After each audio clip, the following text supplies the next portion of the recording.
Finally. Let me just pull this up real quick. All right. Oh, my computer's trying to do something. Nope. Remind me tomorrow. Not right now. All right. What's going on, Floki's Angels? How you doing, man? How you guys doing tonight? Oh, nice. Let me pull up your live in the background real quick on the computer in a second.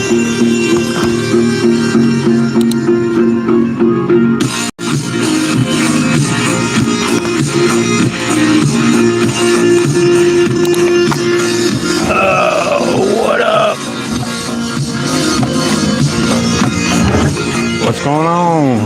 What's going on, Chris? And all the angels. I got this bike warmed up, and I'm gonna probably maybe let it run for a little bit longer. I'm gonna let it warm up for a bit, just a couple more minutes.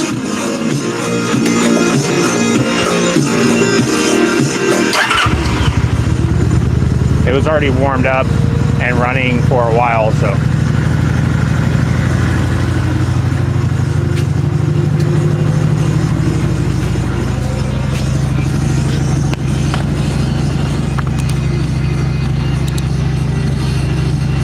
All right.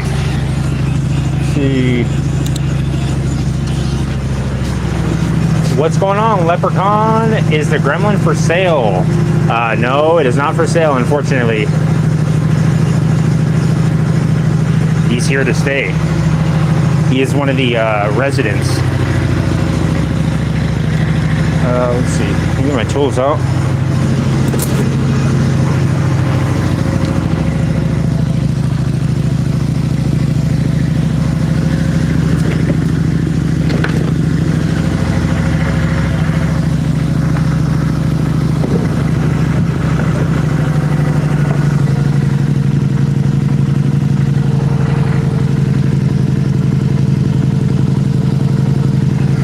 I think it's a 17. Pretty sure it is.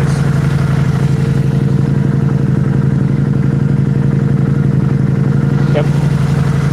17.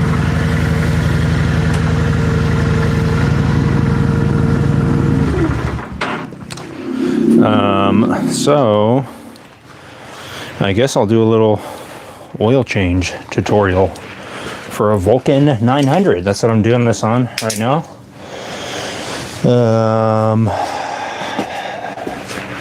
Should be fairly simple, I think. Grab an extension real quick. Maybe I have a short one over there.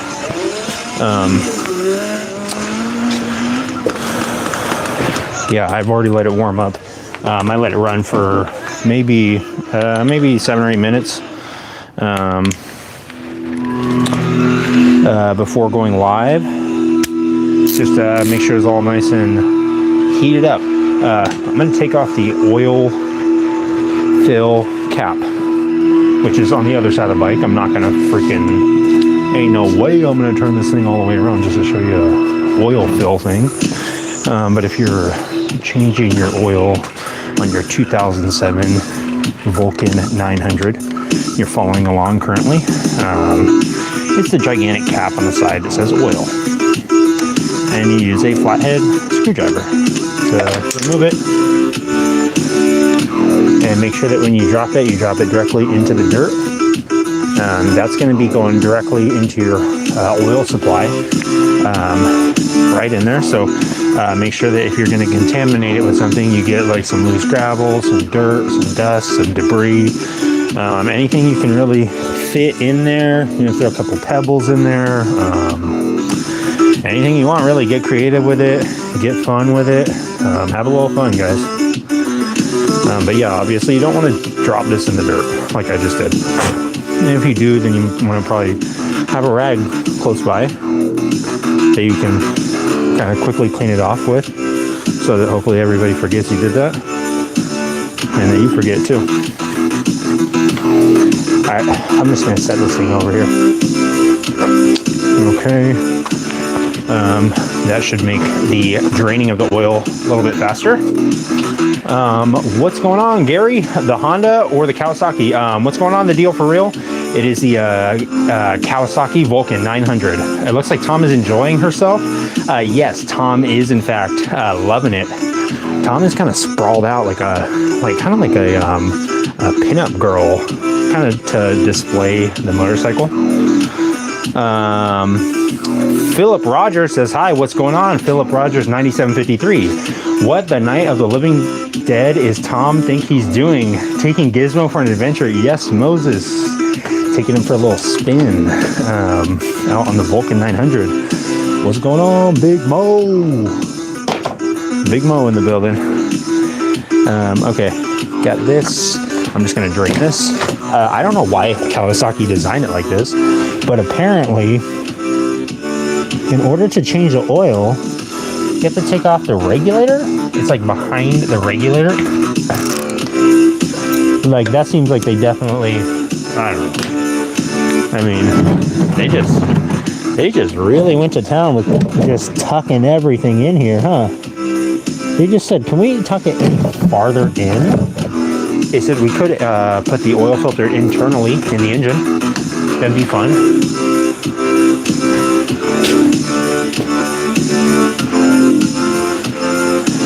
Let me grab some gloves. I'll be a little semi-fancy with it and have a couple. I'll just have gloves on. I have the gloves. I should use the gloves. You know what? I think, I have some used gloves. Actually, I'll save my nice brand new gloves that are probably costing me about 17 cents a piece. I'll save those for a special occasion. I'll use my good used gloves. Those are still good. These are heavy duty gloves. What's going on, Em? Oh, I love that little icon. Mardo K. La Fuente. Hi, sir. I got a two-stroke 1989 Yamaha Champ. What is the ratio of the two-stroke oil I should need to mix in the gasoline? Mardo, I would say it depends. Maybe, like, I don't know. I would just say use the, what do I have right here? Look what I have right here. How about this?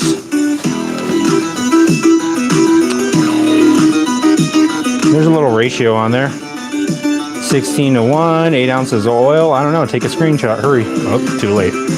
I don't know. You'd have to consult your booklet on that. I don't want to give you poor advice and then you end up ruining your motorcycle. When I run my motorcycles, it's because I try and make them cooler. Not because I just do, usually it's not because I just do the wrong thing. It's because I just like try and make it a little bit better and then I just end up making it way worse. I'm going to take this drain plug off real quick and see if I can hopefully not drop it in there. It's not much space. I'm actually trying to lift this up a little bit more. I got this on a jack to keep it level. Also because in order to check the oil level, you have to have it like level, and then there's little sight gauges on there, and it's just kind of a hassle.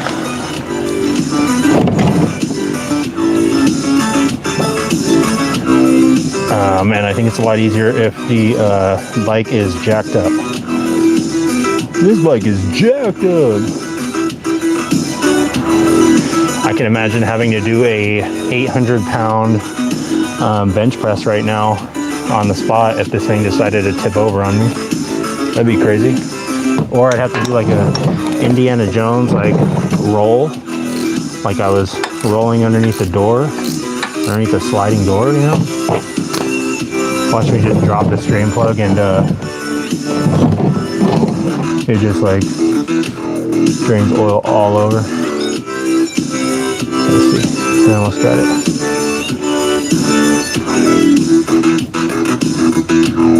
This drain plug probably hasn't been removed in at least 10 years, I would guess.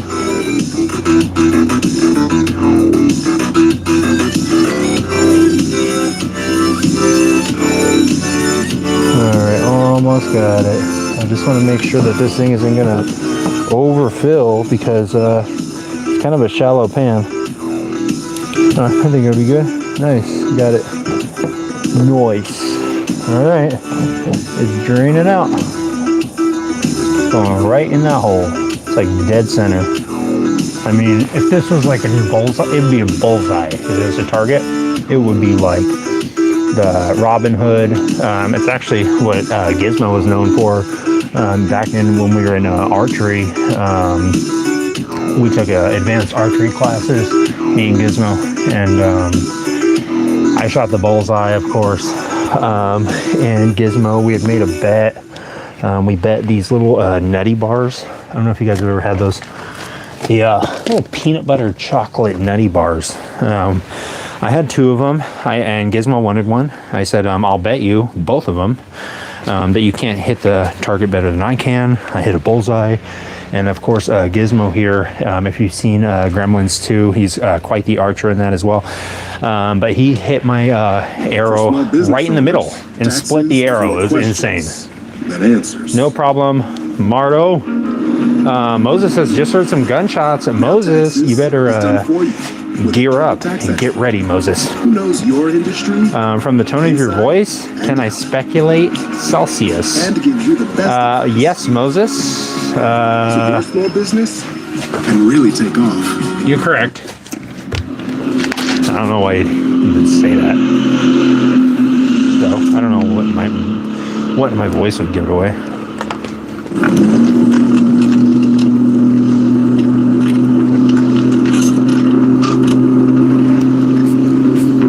That was for you, Moses.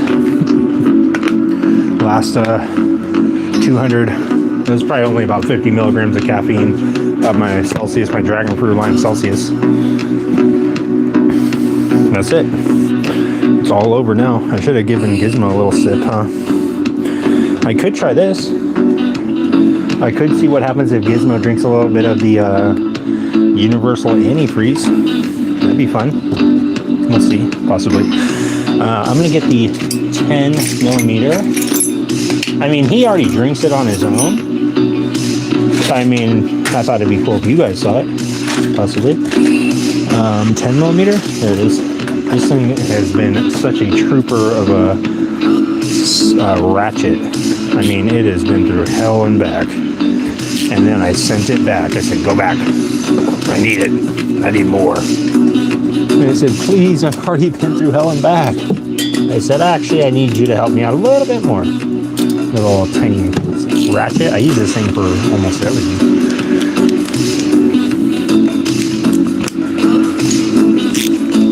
All right, take this little regulator thing off. It's like a little grill for the regulator. Let's see. Let me move this guy real quick. He has been sleeping in a hammock. He's actually taking up room in the boat that we have outside. He's sleeping in the boat on a hammock, just making himself comfortable. What's going on, Anthony? What's going on, Cletus Nick Lowe 4119? How you doing, Cletus? And Anthony Spilko G5N7K. How you doing?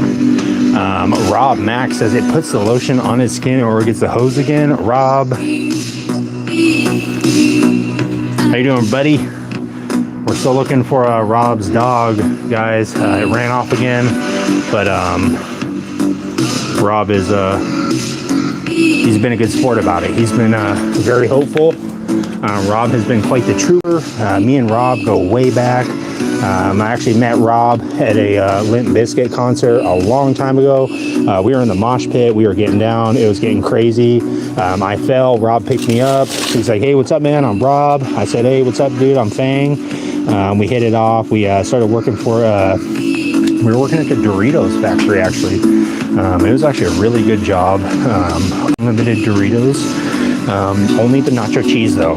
They wouldn't allow you to have the ranch ones. I said, why no? What's up with the no cool ranch? They said, it's just part of the thing. That's what the CEO wants. I said, okay, whatever. I'll stick with the nacho cheese. But me and Rob, we would just be having just nacho cheese Doritos all the time. This was back when they had the 3D nacho cheese Doritos, the puff ones. So me and Rob, we would just be hanging out, just eating these 3D puff Doritos, and sometimes we go get Slurpees. We sometimes just go down to the park on our lunch, just hang out, just chill. And I mean, it was just a lot of fun. I did get in trouble though. They caught me stealing a bunch of toilet paper, and it actually wasn't me. I was actually covering for Gizmo. That's part of his responsibility around the house. He is responsible for providing the toilet paper. And he said, hey, I need you to sneak this out for me. I said, what do you mean? He said, just stick it in your shirt. I said, what is this? And it wrapped up in a little plastic bag. We got stopped. We got pulled over. The police got us out of the car. They threw me on the ground. They had me at gunpoint. They said, what is this? I said, I don't know. He just handed it to me. They said, what is it? I said, I don't know. They said, we're going to find out what it is. Just tell us what it is. And I said, I don't know. And Gizmo wouldn't say anything. So they basically opened up the bag, and it was some toilet paper. That was back when we were working at the Pick and Save. And yeah, it was not good. Worked at the Pick and Save, worked at the Dorito factory. I mean, me, Rob, Gizmo, we work together all the time, guys. We're basically like a combo set. We go everywhere. I mean, we worked at the Chuck E. Cheese one time. We were all dressed up as the animatronics that were broken down. They weren't working. And we were originally just busting tables, just freaking cleaning up all the pizza scraps, everything. I mean, after the birthday parties was such a mess. And they said, you know what, guys, the animatronics aren't working. We need to make sure that we have the 4 o'clock show ready to go. We have a big party planned. We need you guys to dress up in the animatronic suits. And me and Gizmo and Rob just all dressed up in the animatronic suits. And Gizmo is dancing around like this inside of his suit. Luckily, it was a very small suit, so you could really see the movement pretty well when he was moving around. But Rob was a real good sport about it. I mean, obviously, I had to do what I had to do. It was my grandmother's Chuck E. Cheese. My grandmother owned a big string of Chuck E. Cheeses. It was like a franchise thing. 14 Chuck E. Cheeses in the Bay Park area, and they were all concentrated. It was like a 2-block radius. Just 14 Chuck E. Cheeses in a 2-block radius. You almost couldn't turn your head without seeing a Chuck E. Cheese. Sorry guys, I'm looking for I'm crawling around the floor back here behind the camera, looking for a wrench to take off this oil filter, because it's kind of jammed in there. To be quite frank with you, it's just like real jammed in there, and I can't. I have an oil filter wrench. I just have to find it real quick. It's around here somewhere. I just stepped on my freaking, right on my shrink wrap, or on my heat shrink. All right. Just give me a second. It's here. I saw it the other day. There's very few tools that I can't find, and the only reason I can't find this one is because I hardly ever use it, but then I use it kind of recently.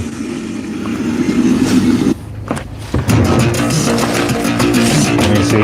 It's here somewhere.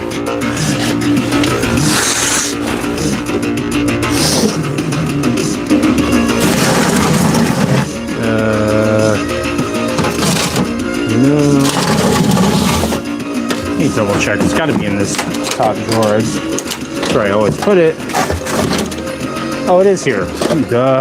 It was in the spot that it was supposed to be in. It just was invisible. Have you guys ever done that? You go to look for something. You're like, okay, I'm gonna look for my car keys. You go look on the kitchen counter, and you scan the entire counter. And you're like, there's no way it is not on the kitchen counter. And then, of course, you go look everywhere else in the entire 6-mile vicinity of your house, And finally, you get back home after you had a flat tire, your check engine light turned on. Somehow you had a key, an extra key, but you were looking for the original key because you didn't want to just have the extra key. You need to have both keys. And you freaking go through this whole journey. You finally get back home and you look on the counter and they're there. Right in the middle too. It's not like they were like hiding under a napkin. It's not like it was like next to the coffee cup. No, it's like right in the middle. No one's been home. That's how it is. It's not just me. It's the reverse of a dropping a 10mm socket. It'll just magically appear. And you're like, I know for a fact. I didn't just like, there wasn't just a blank spot in my vision in this one area. Maybe there was. Alright, I got the oil filter off. It says Fram 1962. I don't even know why. Why would they even put one for an older one?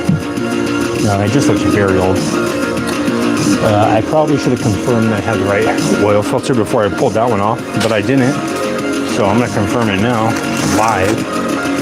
And it looks like it's the right one. This is the, should be a Fram, yeah, 6017A. The exact kind of filter I'd be handling all day long when I worked at an oil change shop a long time ago. What's going on, Nathan Frank, T2Q?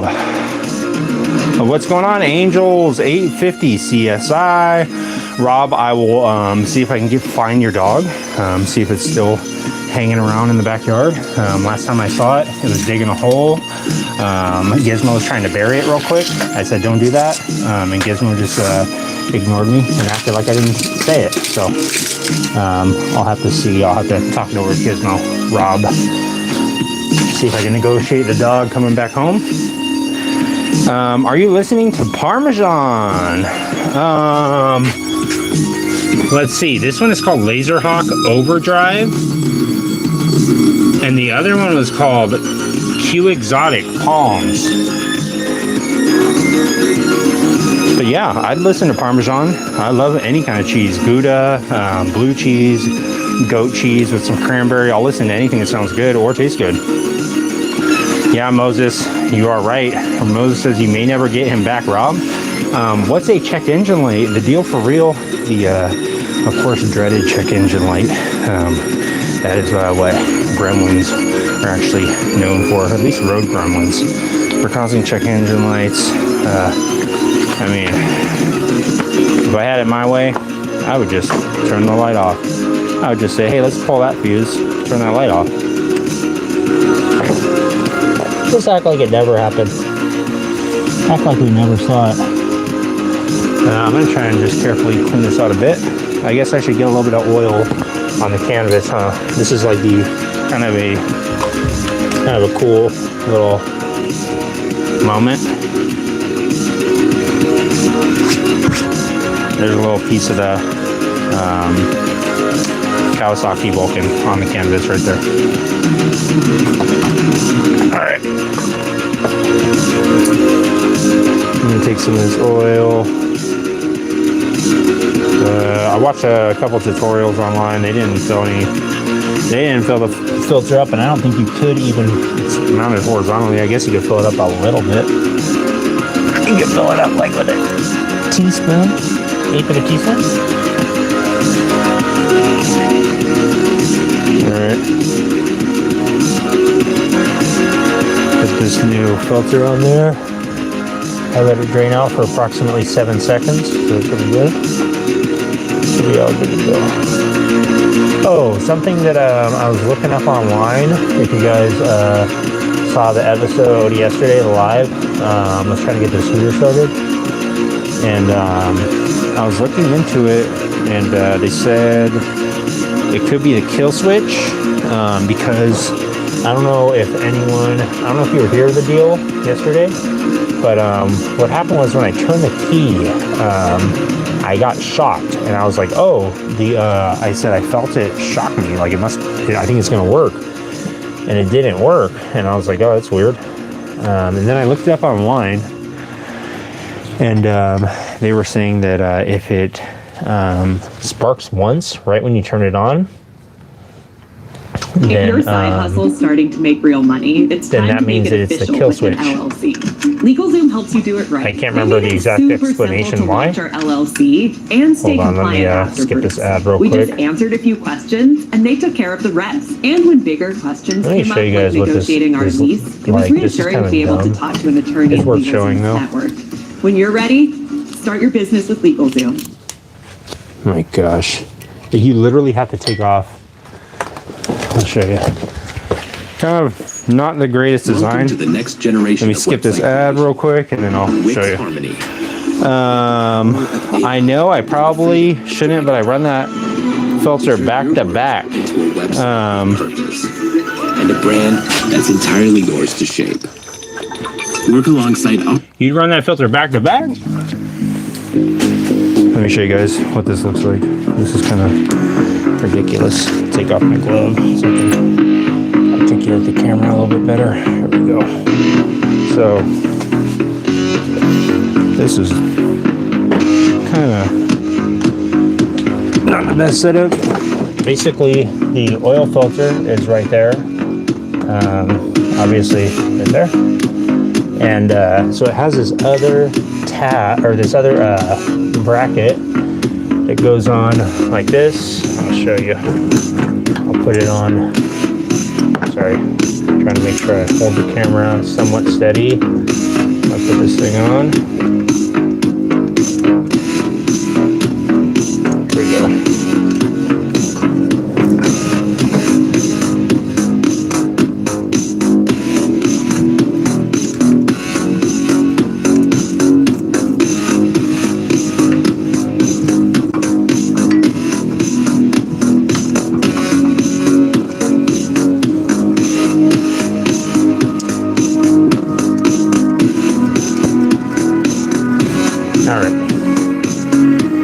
So that's to get the oil filter off. You have to take off this bracket,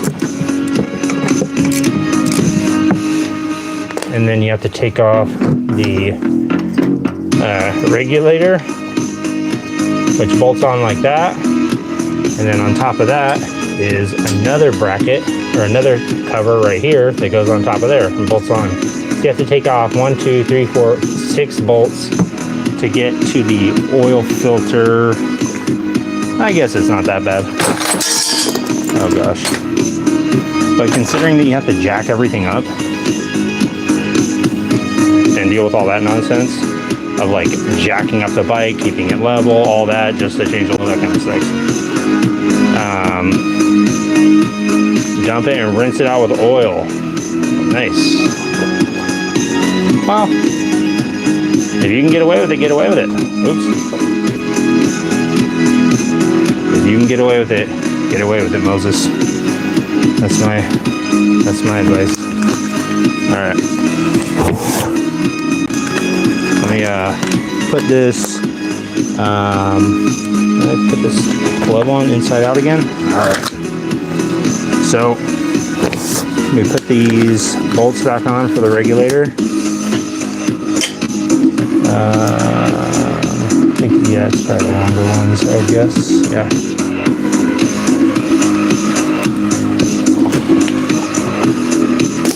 Still draining right now. Hopefully draining all that Marvel Mystery Oil out. Filled it with 12 quarts of Marvel Mystery Oil before starting it. Just to really flush it out.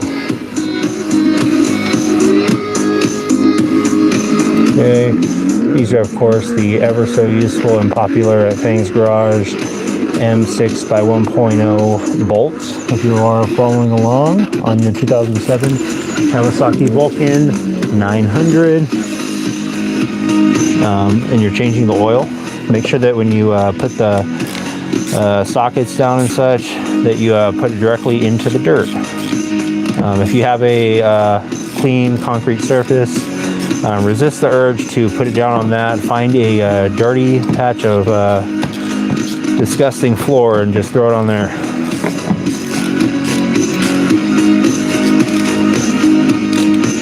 It's actually better for the process. Better for the grip of the tool. Better for the gears, internal gears. It's better for having a little bit of fun when you're trying to find your tools.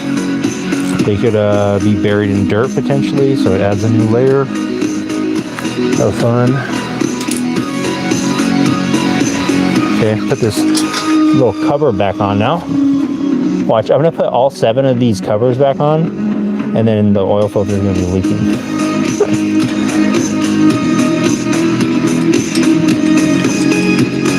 All right.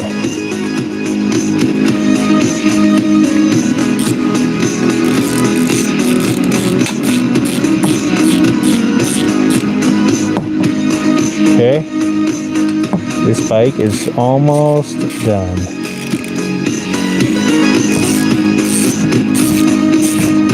I believe this thing takes 3.2 quarts of oil. That's interesting. I don't see a washer on here. Does this thing not have a washer? This thing don't have a washer. I know it must have a washer on there somewhere.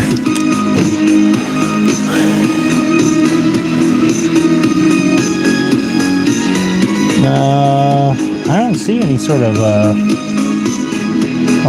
usually there's like a washer or a gasket or something, but I don't see anything. I don't feel anything, and I'm not going to put the oil in here without knowing for certain that it didn't just like fall out. I didn't see anything. I have to check real quick. I'm gonna look that up. That's worth checking out, because if I need to, I could possibly find a crush washer around here from something else. Probably not one around here somewhere. I just want to double check though. Let me move you guys over here.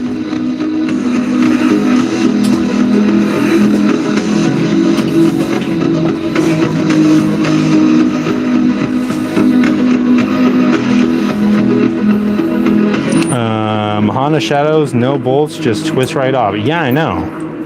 Yeah, no, I didn't put 12 quarts in there, Moses. I was just fooling. Let me check real quick and see.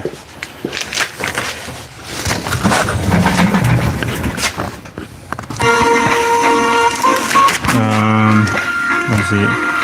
2007 VN 900 oil. What's going on, Dubsack? How are you doing? Oil drain plug. What is it? A gasket.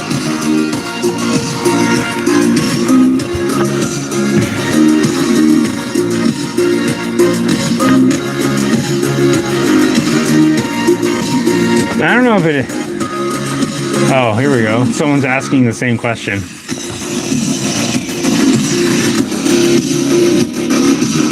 Oh boy, oh boy.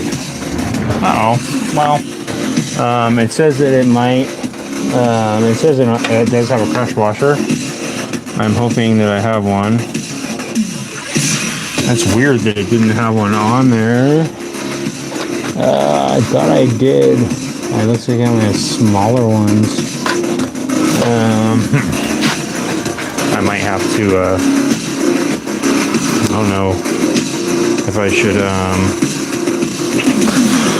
I mean, if it's missing one, it's missing one. I want to throw it back on or fill it with oil without that. Let me grab a flashlight and make sure it didn't just like get stuck on there or something. Hopefully it did. Or maybe the last person that changed the oil just neglected to put it on there. But I would have expected it to be leaking, because it wasn't leaking at all. Where's my darn flashlight at? Oh, there it is. Oh, it's right there in my tool pile. I'm gonna have to try and move the scooter inside. rain tomorrow.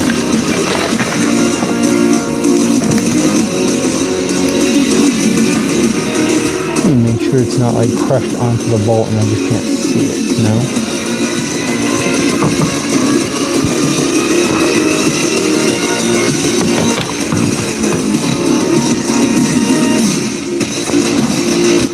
What the heck? There's no way that it freaking fell off there. Let me put this bolt back on temporarily and see if I can pull this out.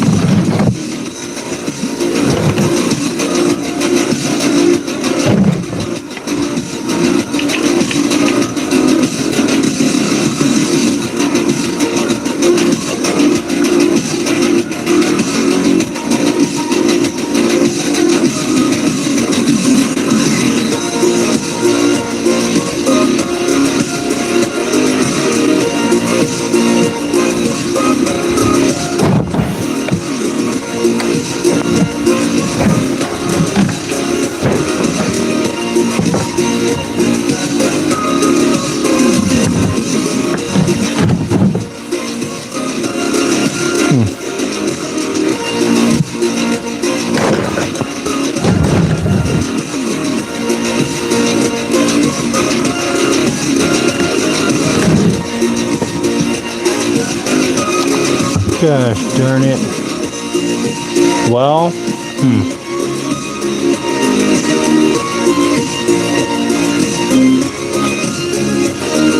well, maybe let me look at my washers. Maybe I'd have it in there. I looked at my brake lines, but I didn't actually look at my washers. Let me look in there and see. Take a quick gander. It's worth checking.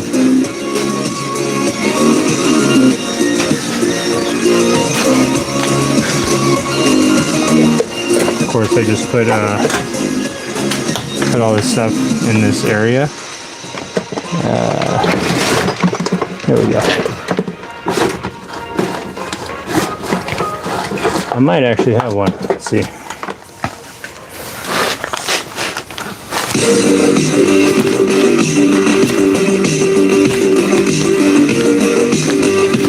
What's this?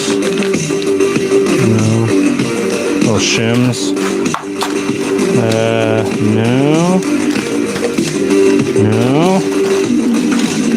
No. What's that? No.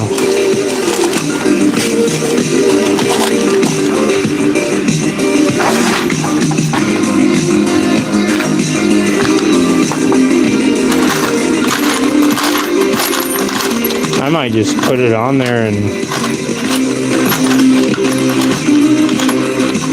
see what he wants to do. I mean, if it didn't have one on there before, might not matter. It's an aluminum pan.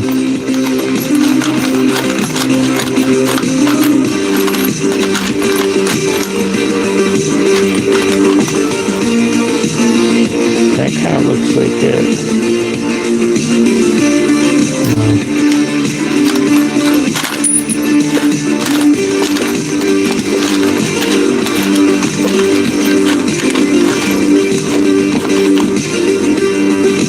Yeah, even if I had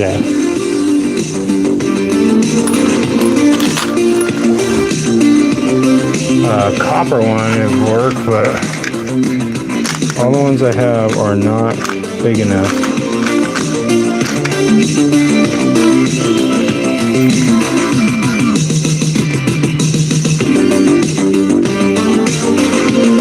This one might be big enough. Let me try both of these. Alright.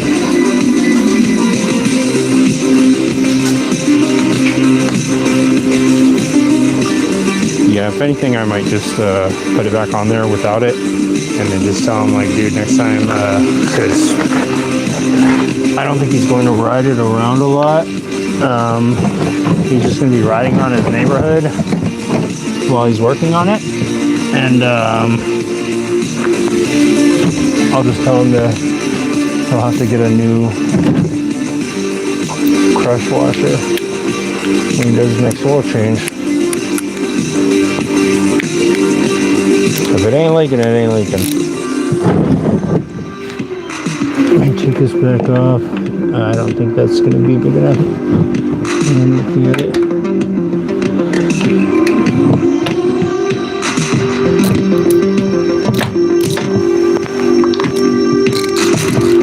Let's see what it looks like.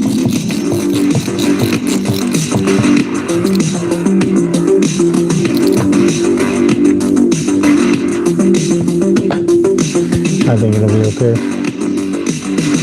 I'll find out instantly. When I start it up, if it leaks at all, then I'll just have to buy him the new oil. I'll just call it a free oil flush.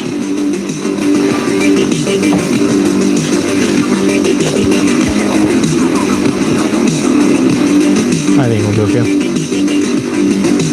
We'll find out live. I mean, I should be able to tell right now if it's going to leak.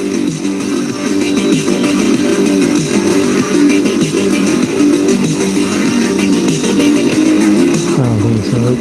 Alright, I'm going to add the oil.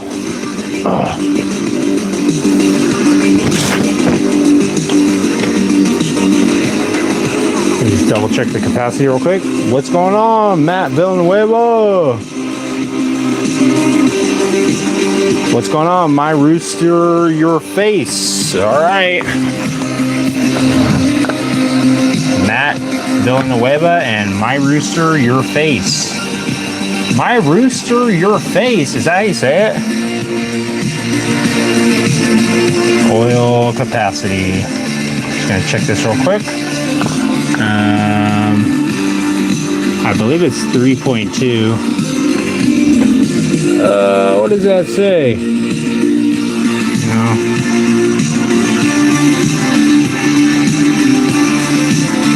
3.2, yeah. Okay. We got it. What's going on, Nathan Frank T2Q? What's going on, Nathan Frank? We are glad that you're here, Nathan Frank. Nathan Frank and I go way back. We actually used to work with Lisa Frank. Oddly enough, we were designing the folders. We were designing the little paper folders for the Lisa Frank designs, like with the cheetahs, little tigers, all the little colorful animals, stuff like that. Yeah, I mean, it was crazy. Me and Nathan Frank just added again. What's going on, Grass Bass? You know what's funny, dude? I was just thinking about you yesterday. I was like, where's Grass Bass been? I didn't say it, but I thought it. And I said, I wonder what he's up to. How you been? I've been good. Just been fixing up this here Kawasaki Vulcan that's missing a little washer on the oil pan. And I'm guessing that's a popular thing to do, because as soon as I looked it up, someone said, is this thing supposed to have a washer? And apparently it is.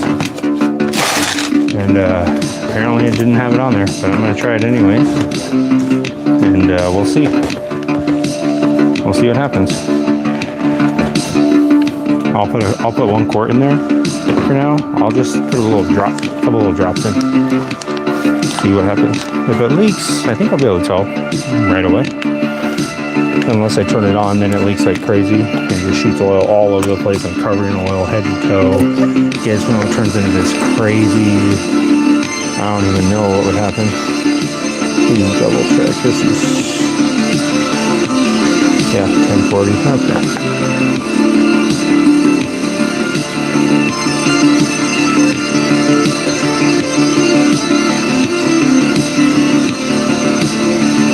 Oh, you know what? I forgot. There's a little screen on here that somebody was talking about online. Luckily, I only put a couple little glugs of oil in there. Let me see if I can check this little oil screen, because he said that it's overlooked.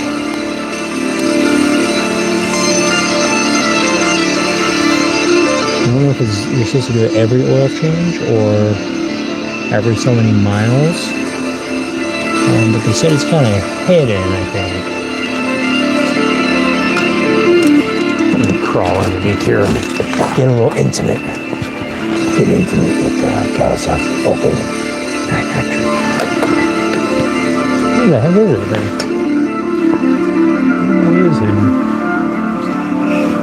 When I said they compacted stuff in here, I was not lying. I mean, it is so hidden, you can't even see it.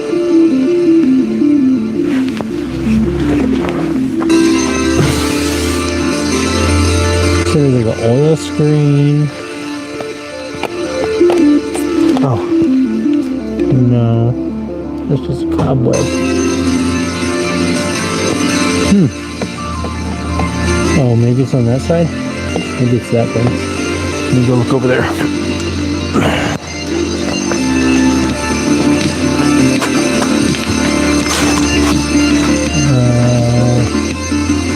Oh, I think I found it. That looks like it. Okay. I'll try that and see what happens. That's actually the part that dismantles the two pieces. That's the part that when you unbolt it, the whole bike explodes. Boom! If I had the technology, I would animate me exploding away from the motorcycle right there. We have technology. We can make it explode.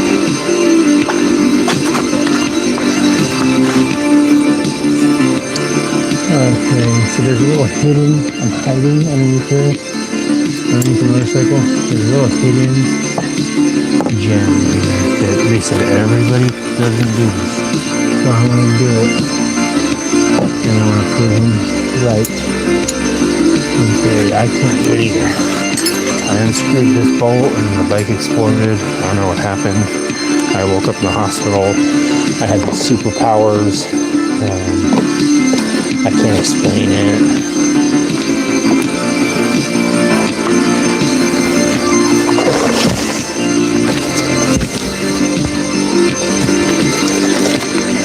All right.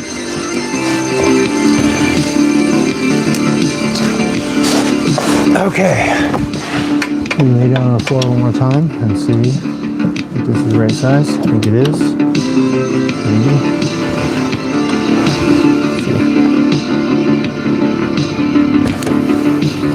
Got it. I also jammed my hand really hard. Incredibly hard. Okay. I'm here. Can you see me laying on the floor? I'm gonna try and, I mean, you can look it up online. It's right behind the shifter. If you're looking at the oil sight glass, it is very close to that. In case you're following along on your 2007 Kawasaki Vulcan 900. Also, I don't suggest laying next to the bike that's jacked up like this. Probably not the best idea. Battlefield Radio Boy. Unless you're ready to do a extreme workout in a moment's notice, and you are okay with your life depending on it. Okay, I nearly got it out, I think. I've never done this before, so I have no idea. Can you see me through the little hole?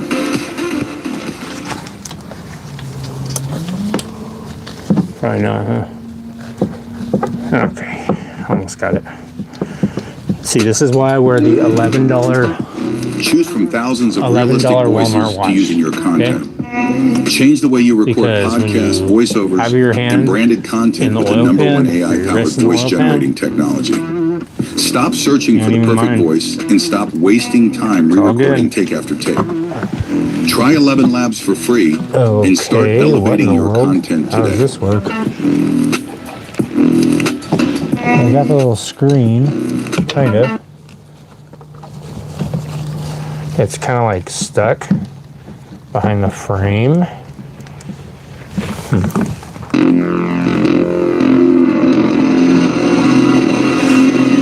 Yeah, take a little peek at it and see.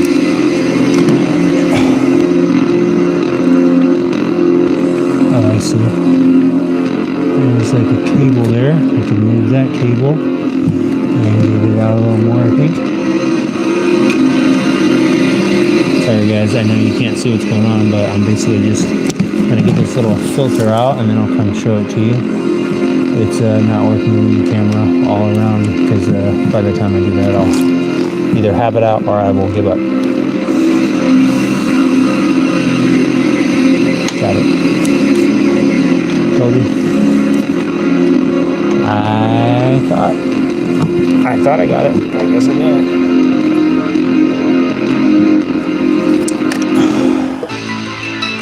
What in the world is this?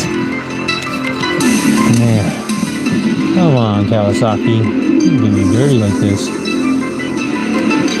get me dirty, Kawasaki. Okay. Got that out. Now I can pull. What is this? Uh-oh. Am I pulling the right thing out? I hope I am.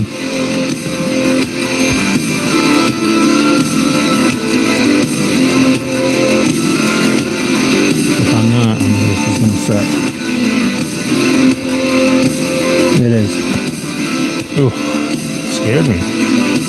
I was like, am I just like disassembling I thought, am I disassembling this engine unknowingly? Good chance I am. Okay, so that little washer goes on there. That's something to take note.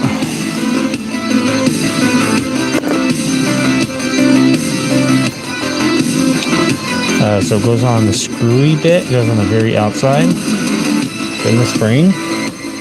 Then a washer. Like a little flat washer. And then sticking my finger in. Ooh. Well, that's good that I did that. So I see some dirt and stuff on there, and we're going to get that out. Nice. Okay. Let me show you guys. Oh man, I need like a rag.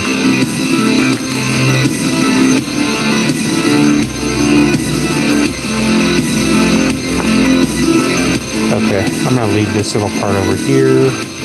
No point in dragging it over there. So I'll just bring the filter. Show you. This little screen thing. This is part of the oil change process, I guess. This little finger. And you can see some of the rubber started deteriorating on it. And there's a bunch of dirt right there. You see some of that fresh oil coming off of it. So I'm going to obviously wipe this thing down and clean it all off and then put it back down there. Nice, ice fishing, cool. Working on the Kawasaki Vulcan. When will name is Harley Davidson. Nathan Frank. This is a Kawasaki Vulcan. I'm going to be working on the Harley Davidson maybe in a couple weeks. Nice. Took some vacation off work to go. Nice. Glad to hear you're on a vacation. You took a vacation, Grass Bass. You deserved it, buddy. Hello from Louisville, Kentucky. Unique One 2731. What's going on, Unique One? Me and Unique One used to work back at the Carnival. We operated the merry-go-round. It was a two-person operation. Unique One was a great coworker. Unique One would always just surprise us and get us candy. She'd get us cotton candy. Be getting us all sorts of little snacks. All the snacks from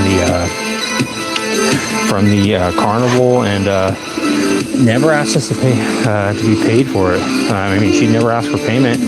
I'd be like, let me pay for your lunch. Gizmo would be like, stop offering that. Just let her buy us the cotton candy. And I'd say, you don't have to be like that, Gizmo.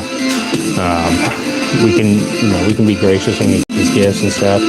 And Gizmo was just a little greedy Gus. He would just be trying to get snacks and food from Unique One all the time. And I have to teach him some manners. He's a little bit of a wild child. All right, I'll put the screen back in.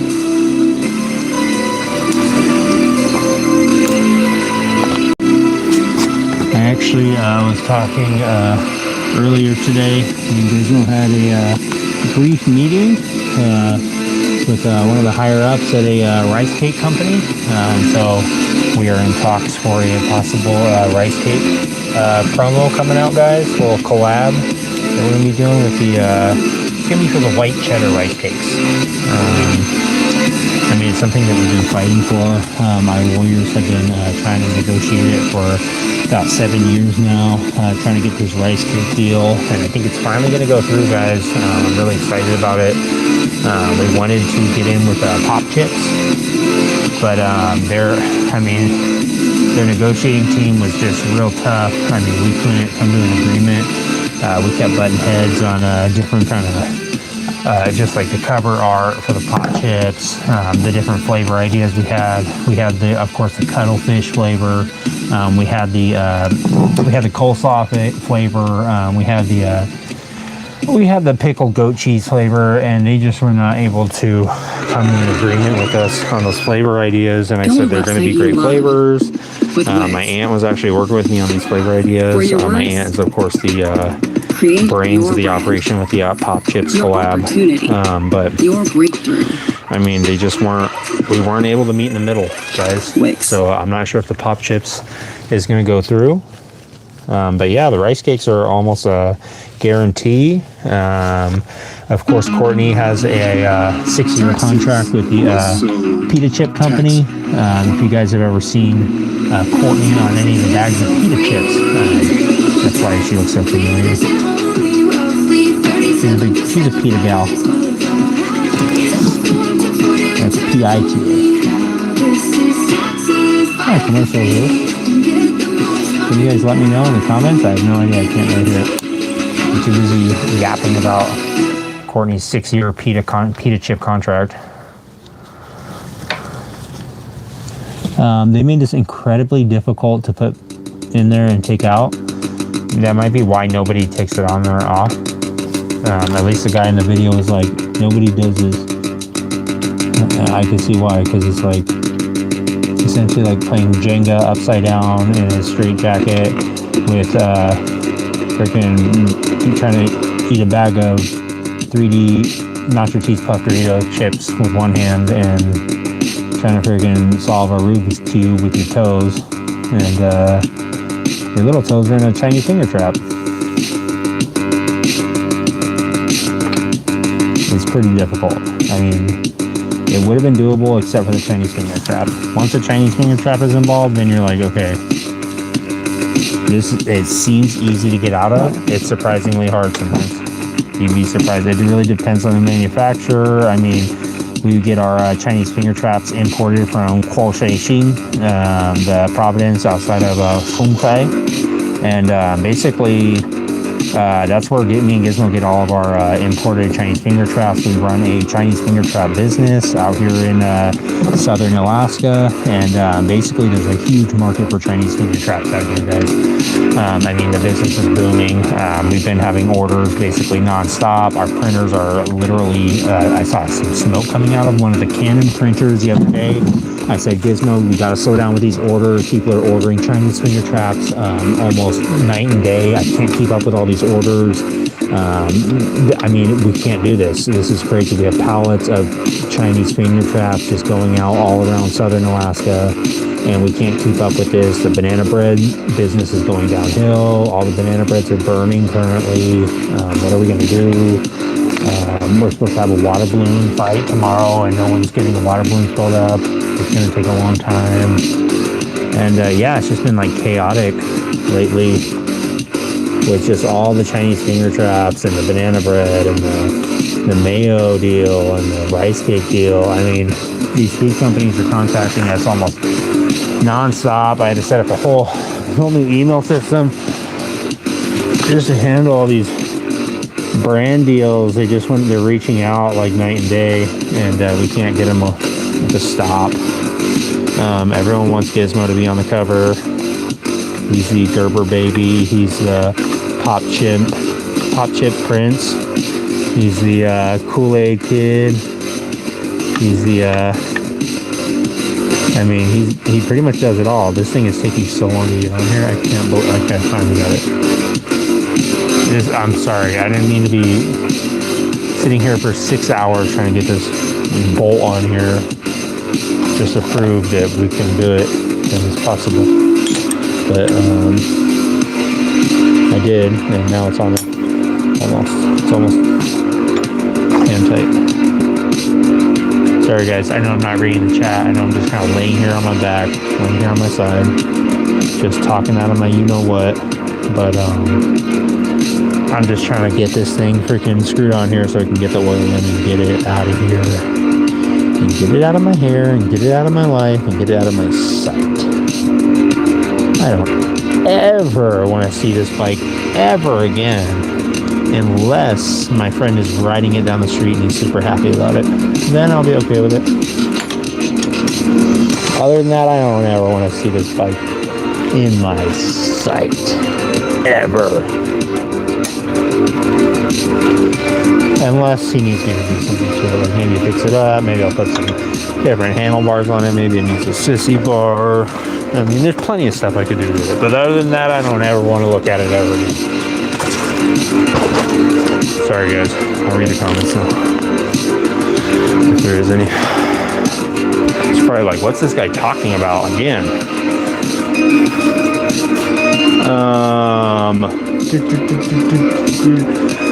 What's going on, Road King? How you doing? I see you feed after midnight. Yes, I do. No one here today. Yes, it is AI. Please be aware that this is the latest and greatest of AI technology, and it is not something that you can unsee.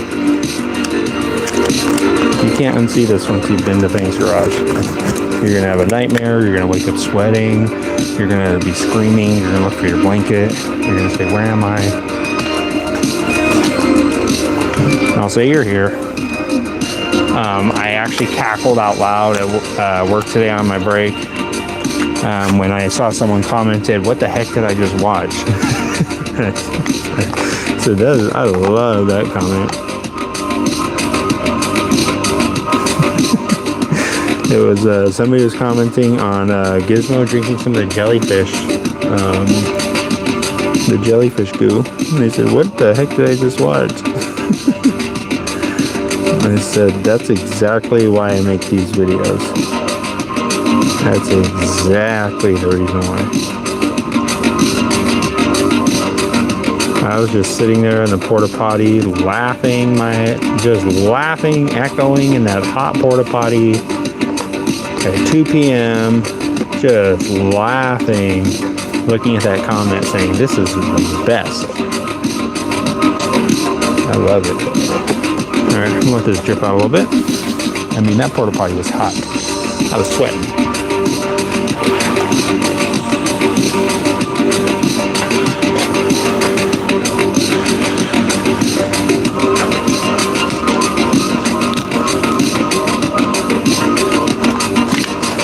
Okay, 3.2 quarts.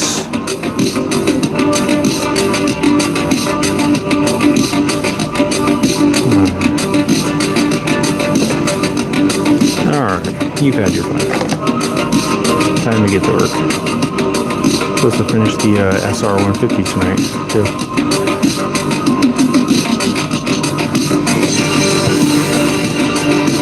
That one is going to take a little more effort, I think.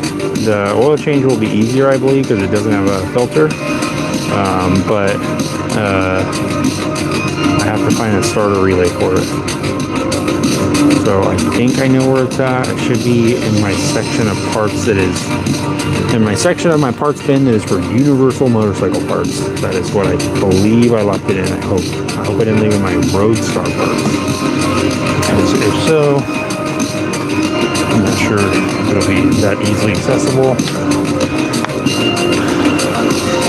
Port number 2 is in. Courtney is also in. She's taking calls. Call 1-800-THANKS GARAGE. We're taking calls now live for any kind of requests for banana bread, any fudge. We're also doing a deep fried cheese tonight, and also we're gonna of course just do the regular old cornbread with corned beef and cream corn. It's called the Triple Corn 3. Check it out, guys. Ever since I left the band Corn, I decided I gotta devote a good chunk of my life to corn products, and that's what I went with. I went with the cornbread, corned beef, and cream corn. Of course, that is a limited time offering. Because we do have a rotating menu here at the Fangs Garage Kitchen. We do online orders, DoorDash orders, and we actually have another business that we're going to be opening up. Me and Courtney have been looking into it. If you guys didn't hear, we're going to be doing the middleman for DoorDash. It's going to be called DoorDash Dash. Where basically we take your DoorDash order, we take it inside your house, we set everything up, we put out all the napkins, we set up the candles, we set up the drinks, we put the straws in, we take the lids off the condiments, we set up the chicken nuggets, we do everything. Head to toe, A to Z, you name it, DoorDash Dash. DoorDash is basically lose their minds when they find out what we're doing. Because it's such a genius idea.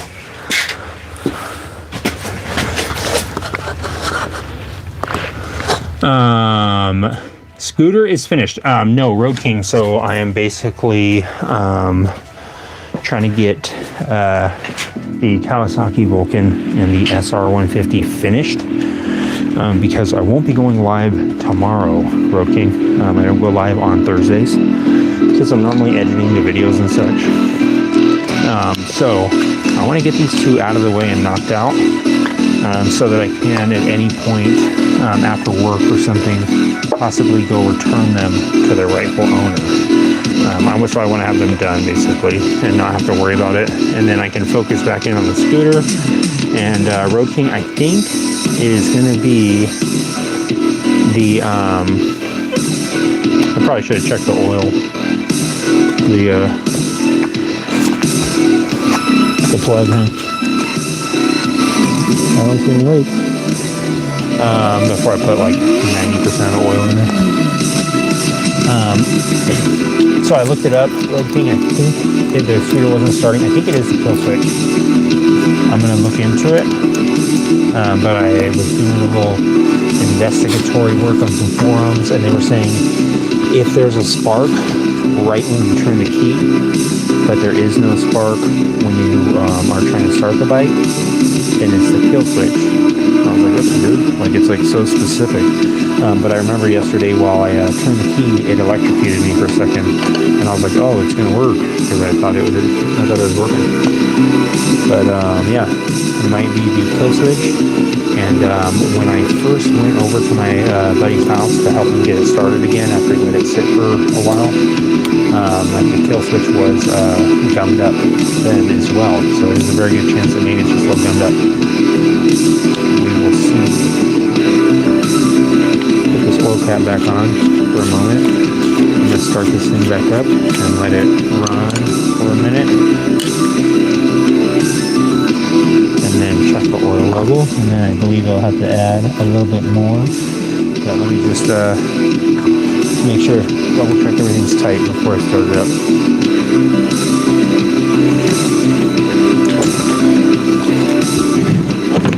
This out of the way. I told my buddy, because he asked me, he's like, hey dude, do you think before you... I was supposed to give him the bikes back last week or a couple weeks ago. And he said, hey, do you think that you could do an oil change on them before you give them back? And I know that he'd probably have maybe a little bit of a harder time doing it than I would. And I think he maybe, I don't know, try to do him a little favor. So I said, all right, I'll do it. So supposed to give them back a while ago, but it'll be soon enough. Let's try and do a little start real quick.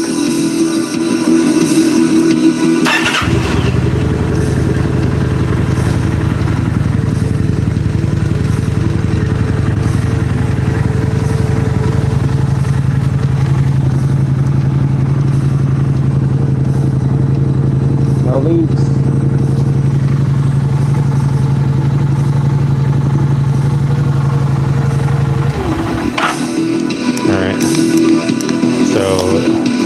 to start it up. Let it suck some of the oil in, then add the rest. I'm going to do that. Start it up again. I saw the oil level drop already on the little level on the side. The little sight glass that's on the side of the engine right here. So you need this insanely long funnel you could use to fill up something that was 4 stories below you. To add a little bit more oil. Check that. I mean, that's the only cool part is if I guess if you have it all jacked up, you could just check the sight glass right there. But maybe it's taking a little more than 3.2 because I don't see it registering on the sight glass yet.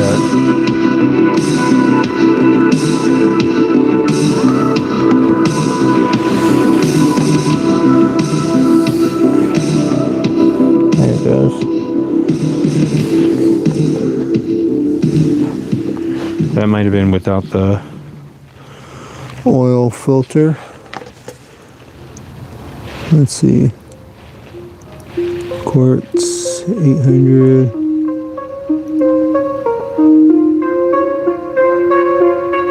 Maybe it's a little bit more.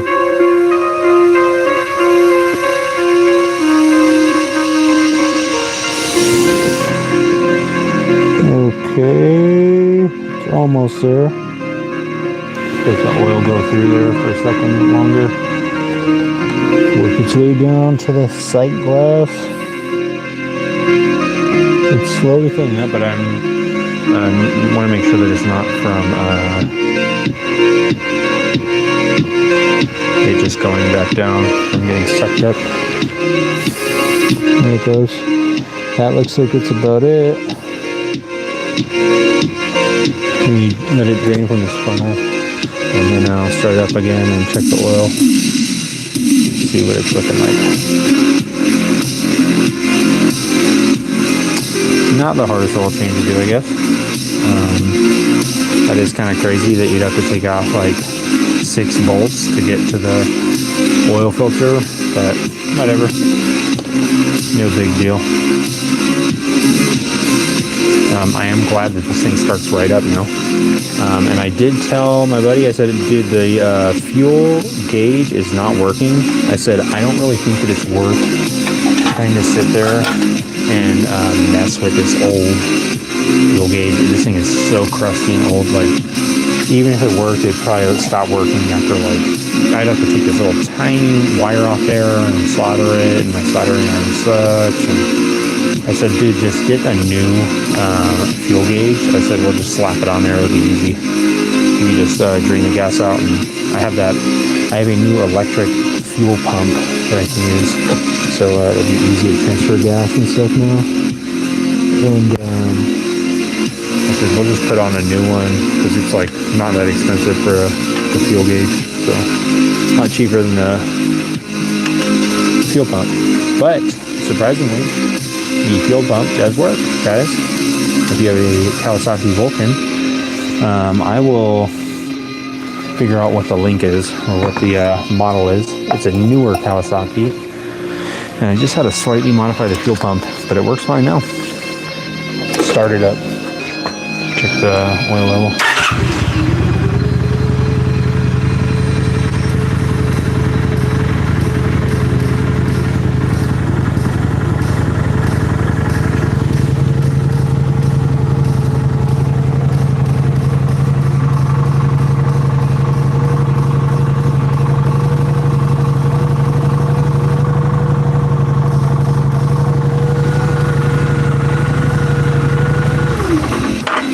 It's still a little bit low.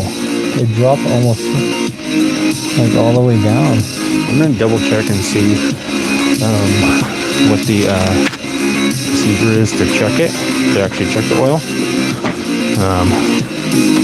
But it seems like you'd start it up, check it, and then it would be level or halfway.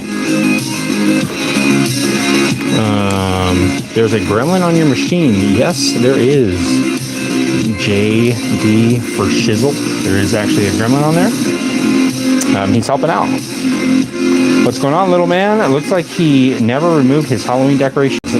Saul Germain, they are, of course, co-hosts on Fang's Garage.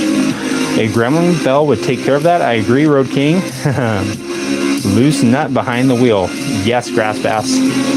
If I am riding anything, there's definitely a loose nut behind the wheel. Let me see. 2007 VN900 oil check. Procedure.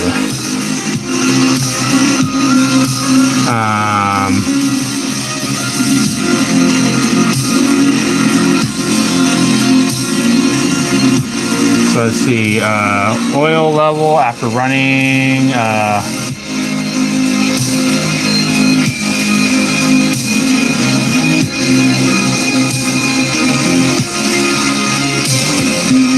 oh, okay, let's see.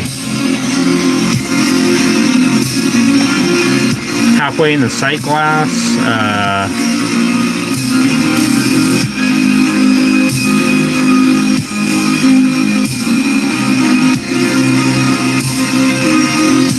okay, so it's got 2 lines on the sight glass and with it off. So let me check that. I believe that's with it warm for 1 minute. I don't know. Conflicting information online.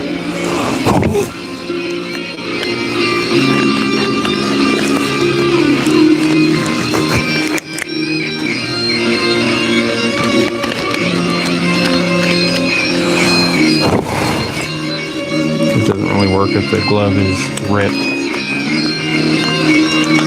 Okay.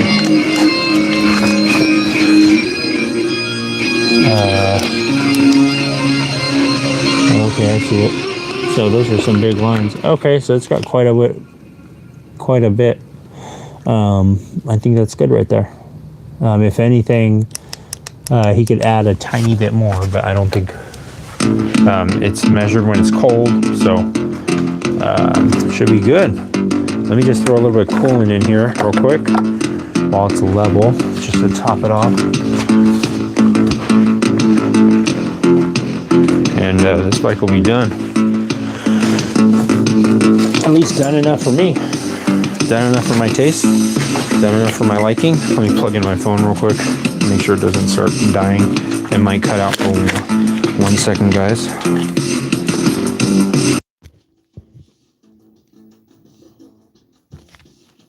Oh, crap. We got a good one. 1 second.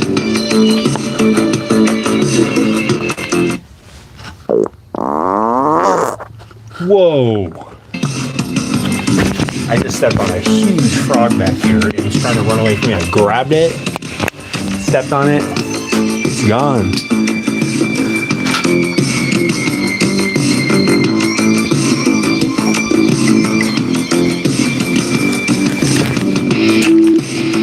Sorry if that cut out, guys. A little technical interference.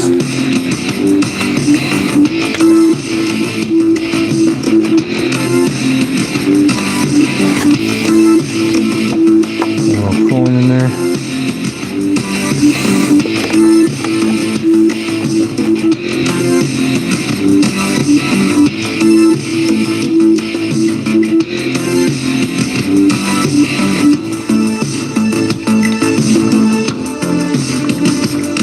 It'll probably need to have the coolant flushed and stuff like that done to it. But, you know, for what it's going to be at the moment, I don't think he's going to be, like, riding it all over the place. I think eventually he said he'd like to go take it long distance. But I think for right now, he's just going to be riding it around his neighborhood and getting into the bike and such, so... Also, he needs a new seat. He definitely needs a new seat. Okay, so I'm gonna turn this bike around real quick. I'm gonna turn it all around. I I actually told him part of the thing is, I said, dude, I said,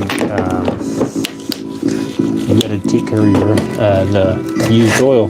I said, you gotta go take care of that stuff. He's like, I said, yep, I'm gonna give you all your old oil back. You gotta go take care of it.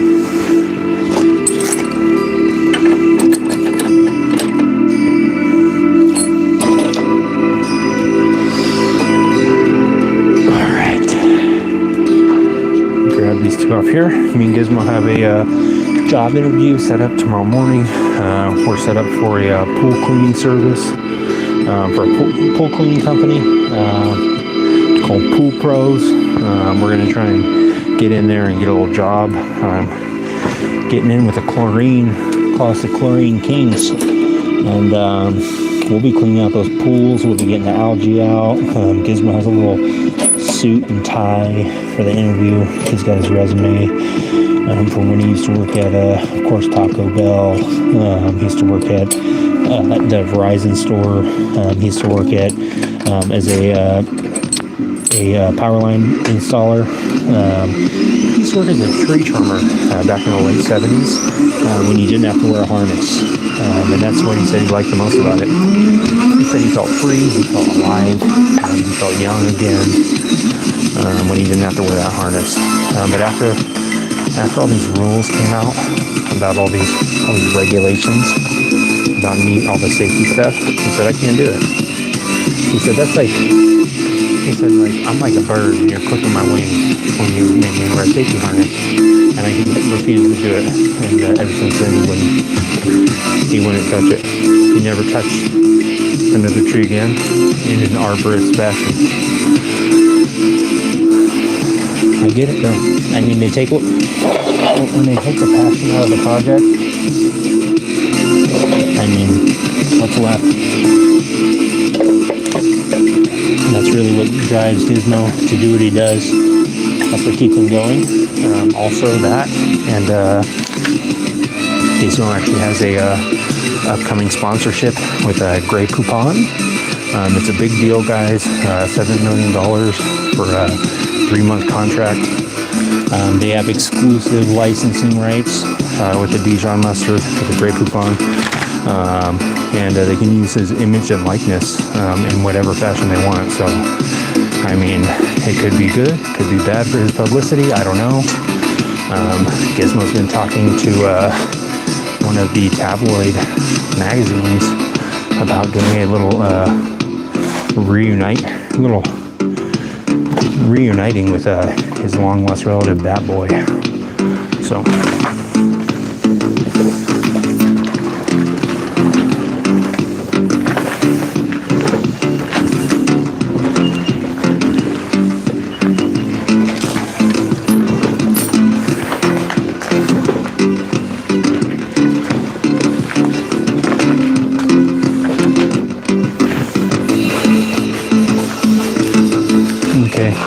just a couple more pieces to install on this.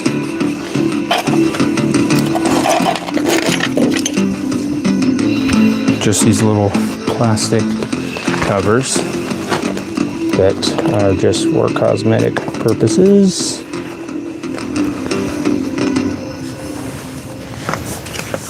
What do you guys think this bike should be named? If you could name the Kawasaki Vulcan 900. It's from 2007. What would you name this bike?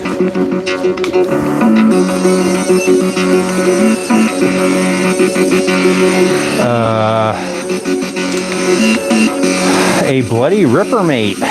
Yes, indeed, Grassbacks. I love to do any sort of bloody ripping that I can. Still watching, have been the whole time. Thanks, Floki's Angels. Thanks, Stormy Weather. This is a 2007 Vulcan 900. Guys, if you want to see some cat stuff, go check out Loki's Angels, where they have the latest and greatest cat content. Of course, approved by Fang's Garage. And mainly Gizmo. Gizmo is actually a distant cousin to the Lynx cat. If you couldn't tell, just by the whiskers. It's a gene that they pass down, and that's actually where Gizmo gets his whiskers from.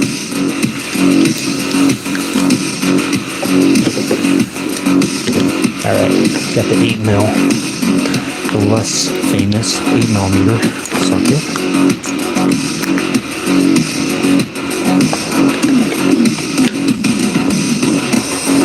Okay, this is the crusty plastic cover.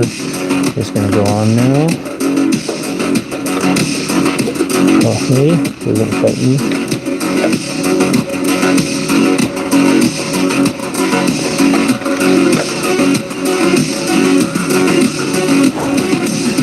Alright. Getting these bolts on.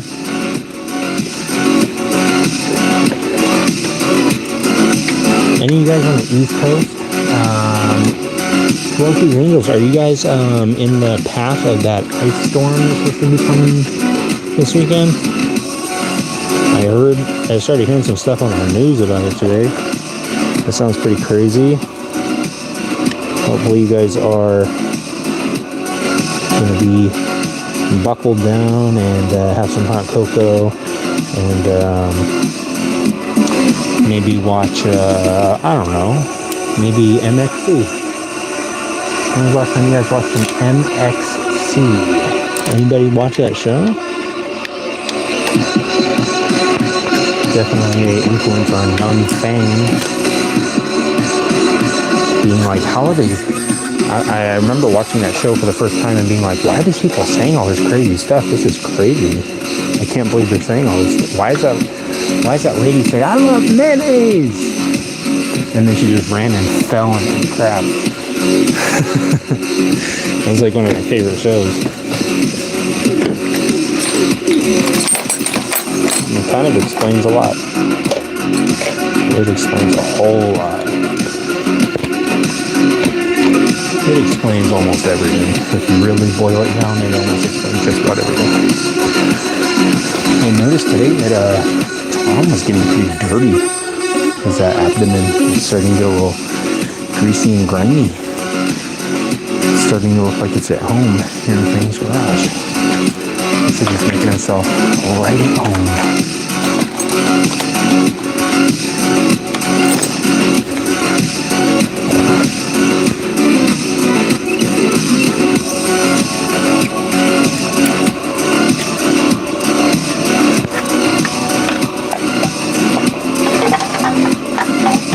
Okay, so that goes on here, just like that. Asphalt.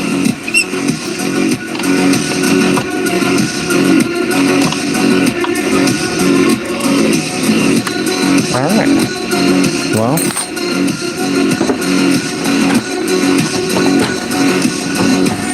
let's see, what was done on this bike?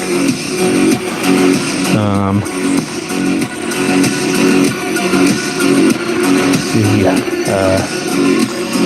2007 Kawasaki Vulcan. Everything that was done to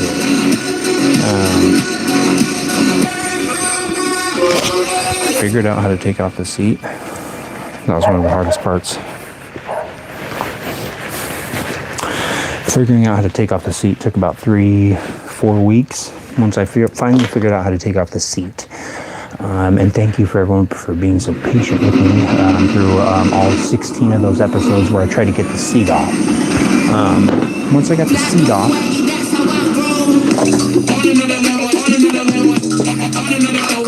let me skip this real quick and I'll get back to it.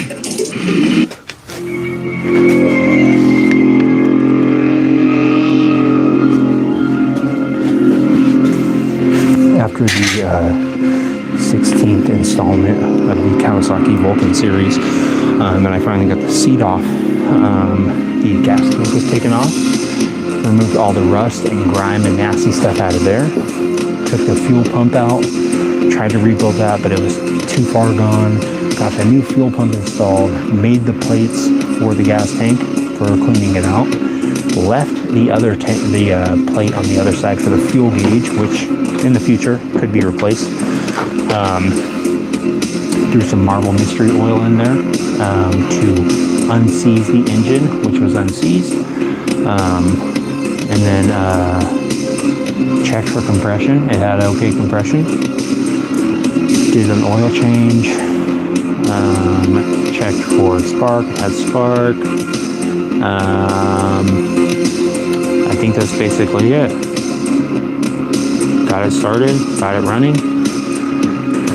Start it up. It's finally done. Yesterday, somebody said on the live, they said, I've been watching this guy for 17 years. I've never seen him complete one thing. And now this is finally complete. It's complete.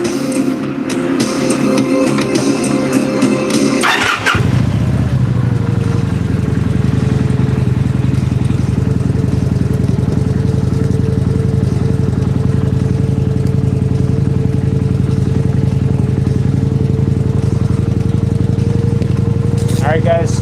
I'll see you on the next one. Have a good one.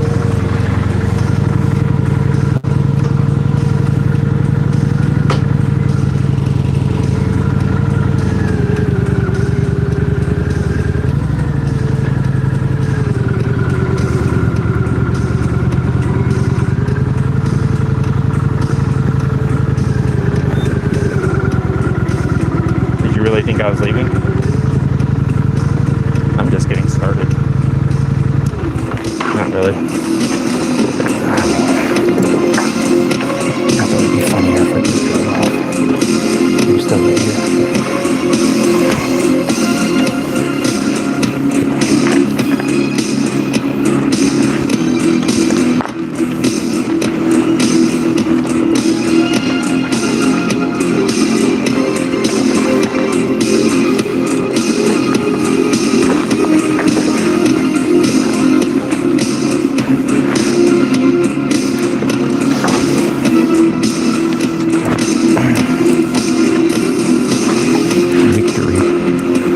Kawasaki Vulcan.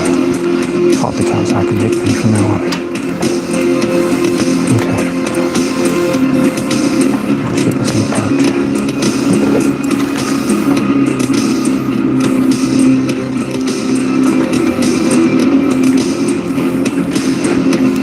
All right. Now for the SR 150.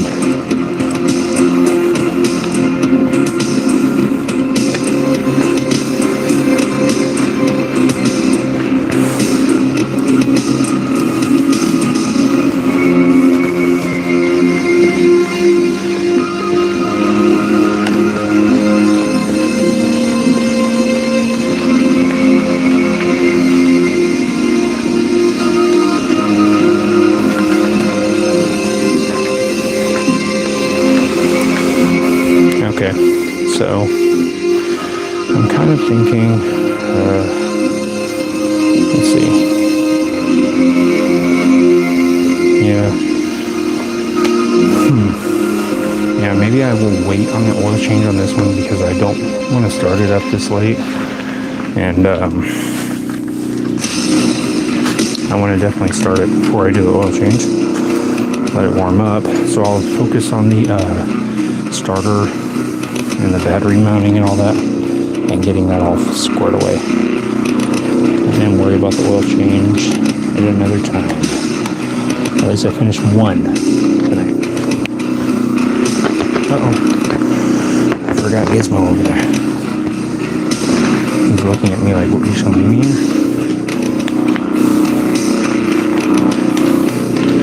Let me actually back this thing in.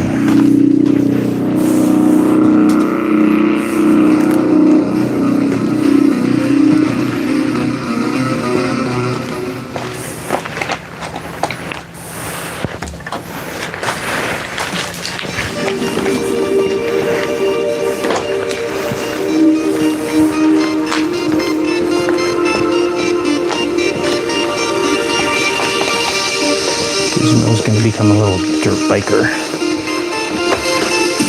A little dirt bike maniac. They're going to call him the Sultan of Sand. They're going to call him the freaking the Dune Grappler.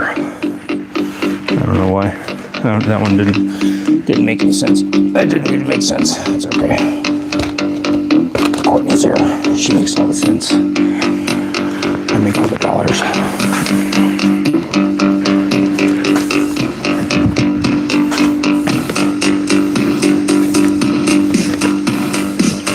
Maybe if you could just keep an eye on Gizmo, Tom, that'd be cool.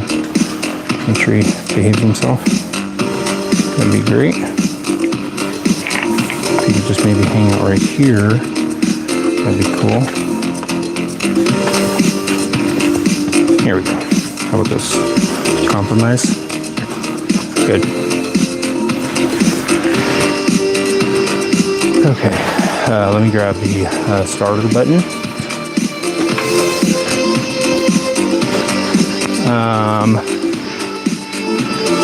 Is it a Honda Shadow? It is. That one was a Vulcan 900. Sorry about that, guys. I didn't see your comments in time. Thank you, Flookies Angels. Let me pilfer through the garage real quick. Move you guys up here.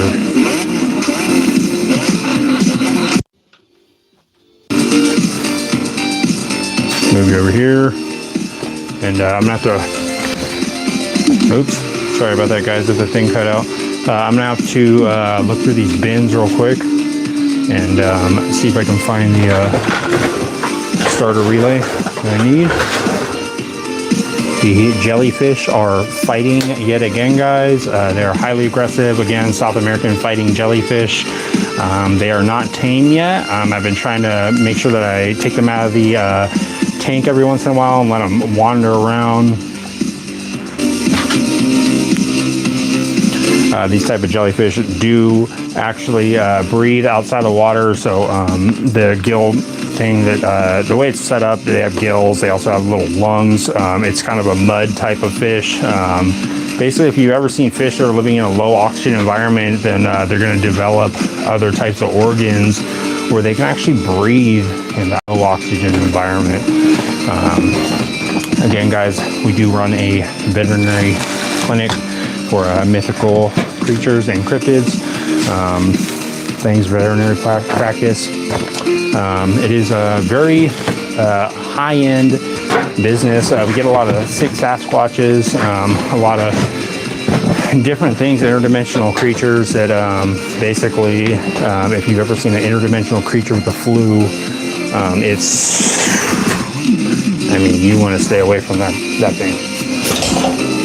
Let me get these Springer forks and prevent them from falling and stopping me.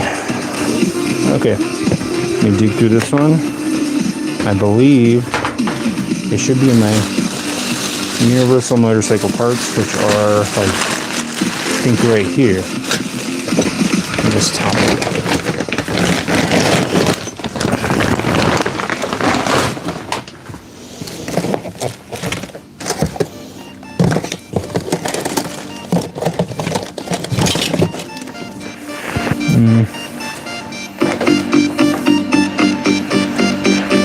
I don't see it in this one. Let me check the one below it.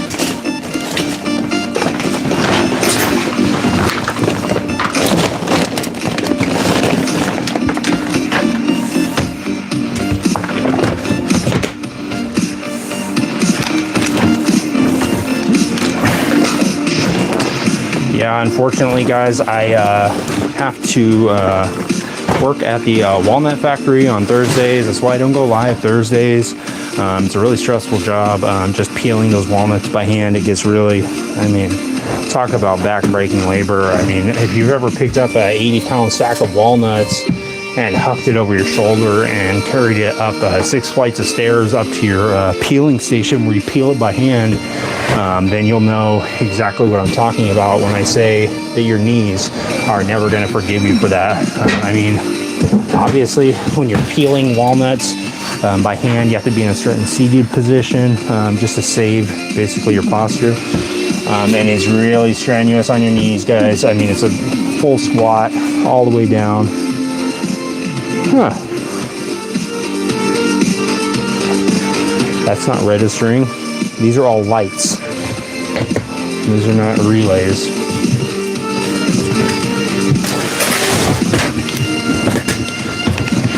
gosh, I almost can't.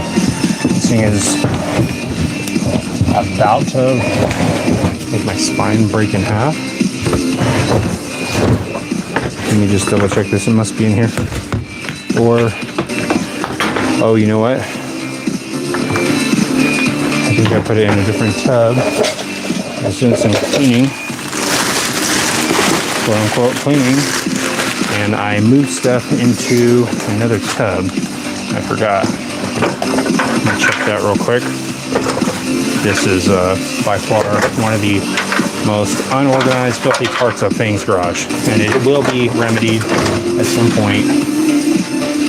But for now, it is just not too great looking. I'll show you my shame though. I'll show you the pain. I'll show you the anguish of almost losing your little hard to reach gripper thing. Can't lose that. This flat disc has been sitting here for 6 years. Ever since I moved up here to Alaska. It was really good after I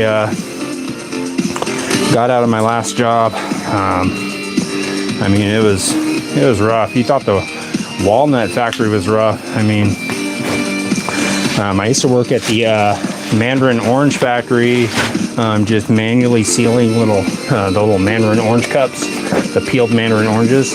I would seal those cups by hand, and it was just the most labor intense. I mean, it wasn't really what you'd expect. The worst part about it was the hand-eye coordination. I mean, these mandarin cups, these peeled these cups of peeled mandarin oranges were going by, it'd go by about 45 of them every 3 seconds. So they would time you. They have a really strict timing system there. It was all linked up with AI, and basically they'd be timing you on how fast you could put the caps on the little cups of mandarin oranges, and they had a really strict standard. It was so intense. I mean, I was sweating. Oh, I see the relay. I was sweating every day, just hoping and praying that they weren't watching me with those security cameras, and they weren't just checking on me and making sure I was putting all those caps on there.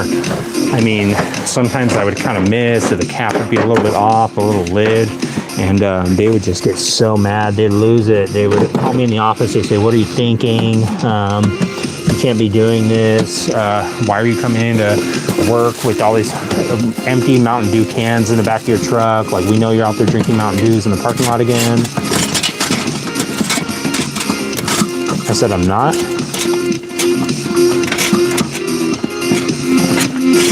Come on, man. This starter relay is like making me have tinnitus in my ear trying to get it out.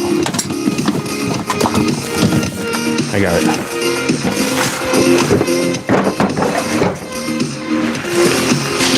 They said, "Why do you have all those empty Mountain Dew cans in your truck?" I said, I'm allowed to drink Mountain Dew in the parking lot if I want. They said, "Not before work, you're not." It was a big ordeal. They were trying to control me outside of work, trying to control what kind of beverages I was drinking outside of work. They said I couldn't come into work with so much Mountain Dew in my system. I said, "You can't stop me." And, history wrote itself. I mean, you can add it up. You've seen it on the news. I won the lawsuit, $17 million. I mean, I didn't need that job after that. That's how I could afford to, fly to Tokyo, and that's how I got it. I'm just incorporated with the Fast and Furious franchise. I mean, Vin Diesel reached out and he was like, "Hey man, we need you for this movie." I said, "I don't know if I can do it. What is this? It's not even," he said, "It's Tokyo Drift." I said, "What do you mean Tokyo Drift?" He said, "It's like a new thing. People are driving around the corners real fast." And I said, "Okay, I'm interested. You got my ear." And that's why I met Vin Diesel.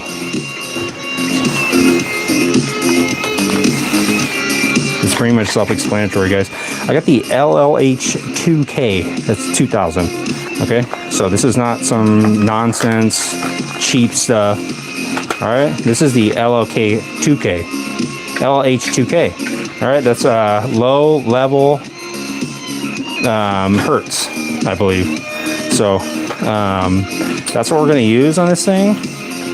I don't know if it's going to work. I don't see why it wouldn't. It's kind of a little universal thing. I don't have a little rubber holder for it though. I don't think this one has one either. So I'm going to have to just, I don't know, place it on there. Official TV 7393 says AI. Yes, I am actually the latest in nano banana technology. I actually have the Neuralink implanted into my spine. They couldn't do it in my brain. They said there's not enough neuroplasticity. They said we can't do it on your brain, but we can do it on your spine. I said okay.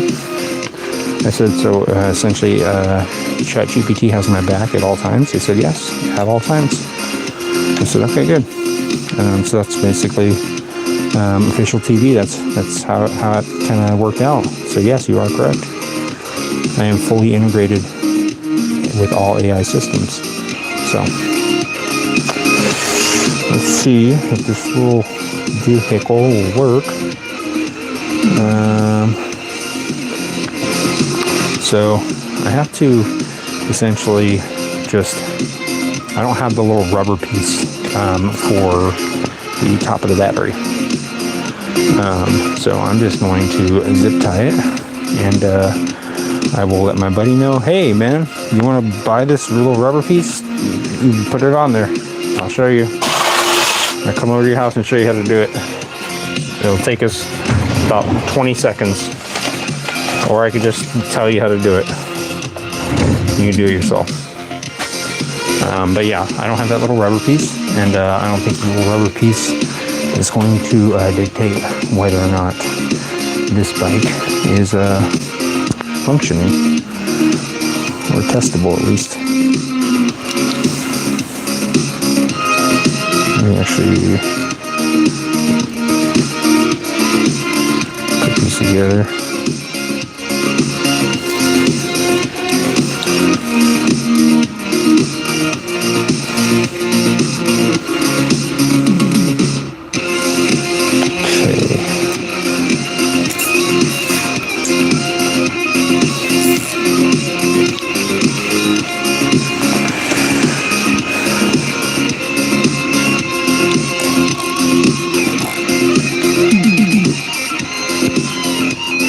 Okay, that'll hold it in place.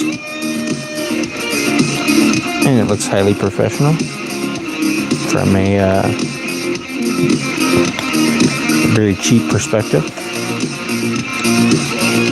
With they using a zip tie for exactly what it should be used for perspective, I think it looks highly professional. I think it looks pretty much stock. I mean, better than stock in a way. Stock could never compare to this. With stock, you're kind of limited.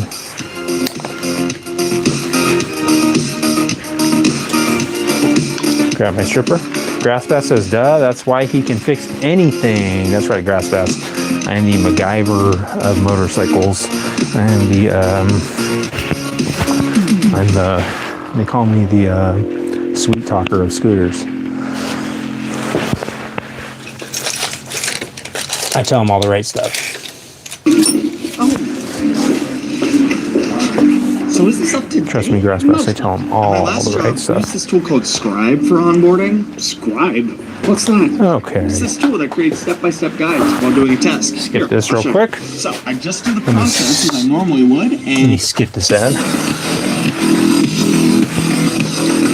Alright, I'm just going to quickly clip off these and strip these and see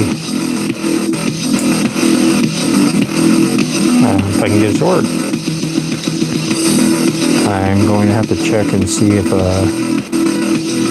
need some like terminals or something. I think I need one. I have one that would work. It's not like the best one, but it will work, I believe.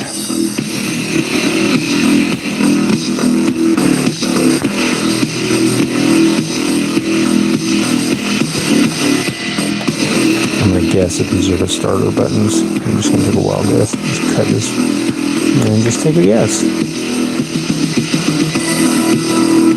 I'm guessing it's right in the right spot. I don't see why it wouldn't be.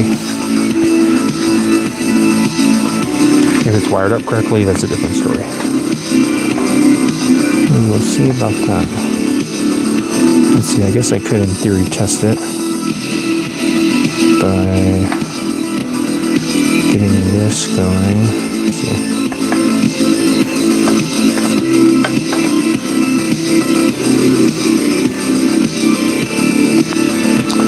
Sorry guys, I will get the tripod real quick and set it up so you can kind of see what I'm doing.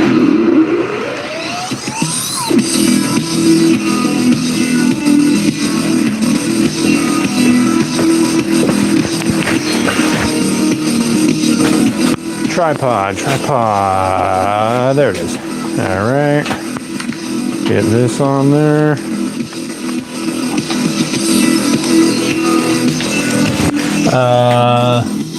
Let's see.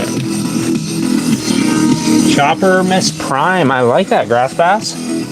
Auto Bikes attack. Auto Bikes roll out. Roll out.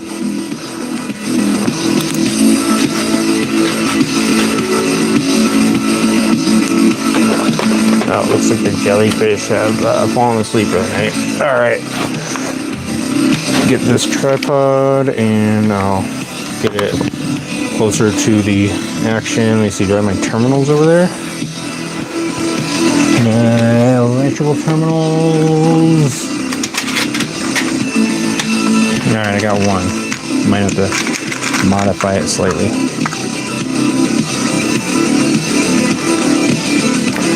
Definitely a little bigger than it has to be, but whatever. Alright. Got one of these. I got this.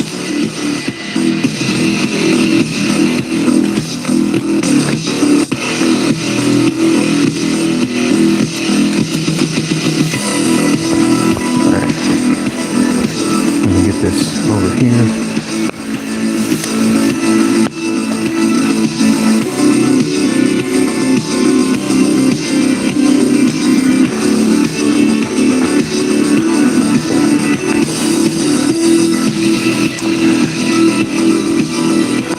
That's a good one.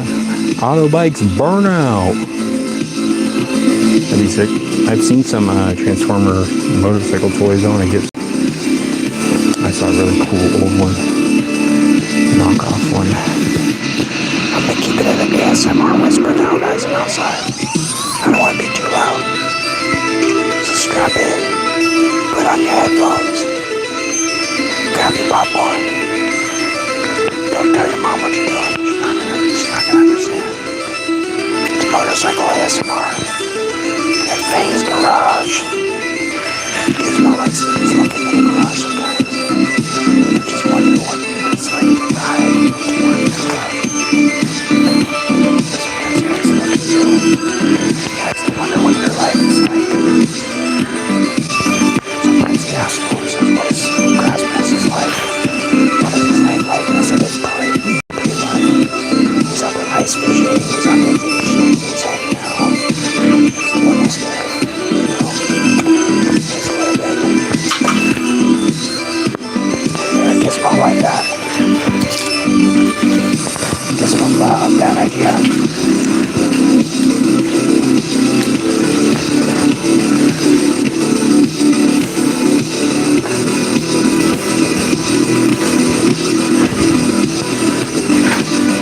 Took off my jacket. I don't know where it went. It disappeared. Put on my other jacket. Man, there's like a 10-second delay between the stream and yeah, dude, we would totally get along. I agree, Grass Bass. I bet we would. We'll go fishing sometime, Grass Bass.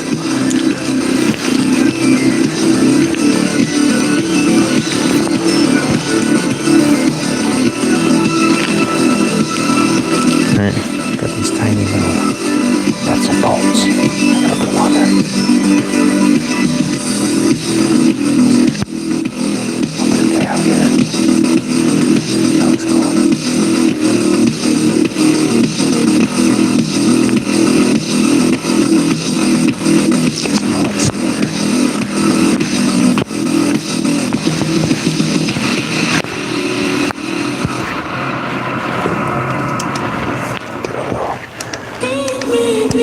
light effect on it.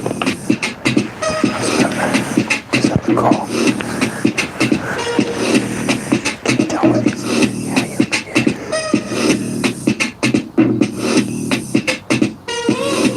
Alright.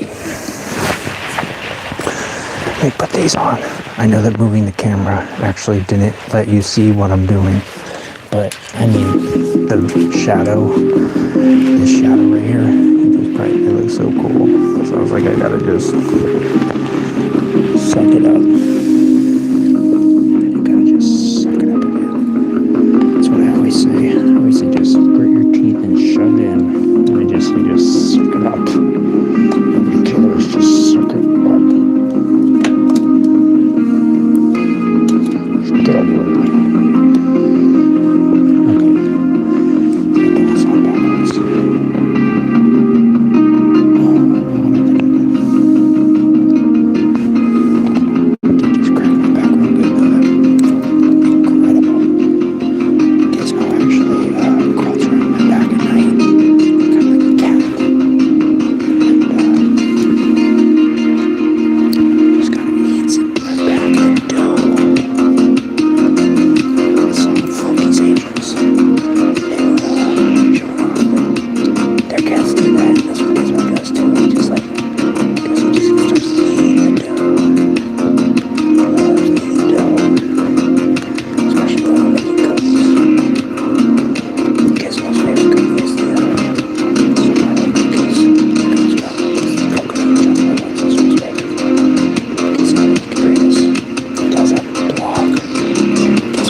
Actually how Gizmo pays his rent. He's got a 7 million follower cooking vlog.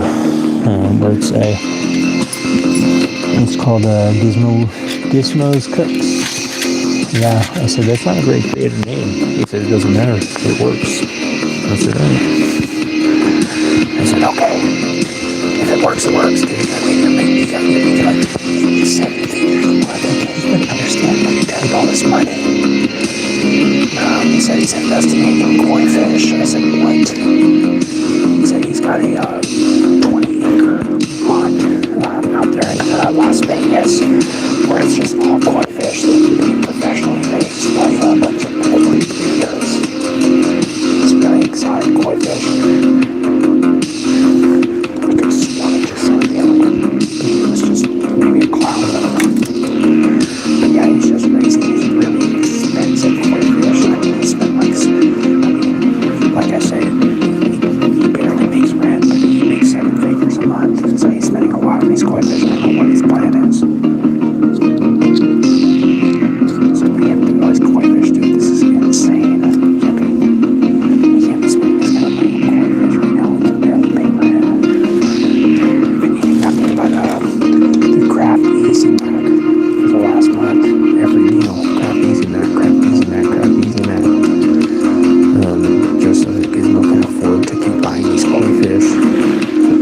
So this is getting out of hand. I can't be eating so much Kraft Easy Mac. I've been really sick. I've been feeling so sick in my stomach lately. And he told me to shut up. He told me to shut my mouth. I said, you're really mean to me. I can't believe you. And he said when it comes to him or the koi fish, if he has to choose between me and the koi fish, he's going to choose the koi fish. He said because the koi fish would never make him choose.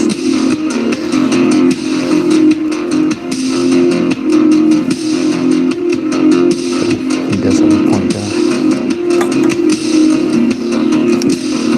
I mean, he's got me dead to rights on that one. I made him choose.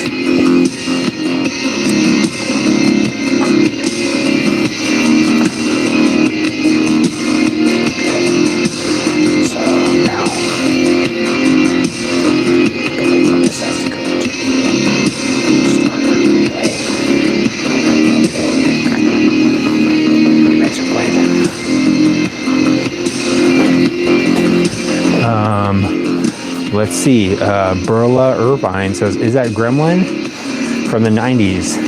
Yes, it is. from the 90s. It is, sorry, grass bass. Can you hear me now?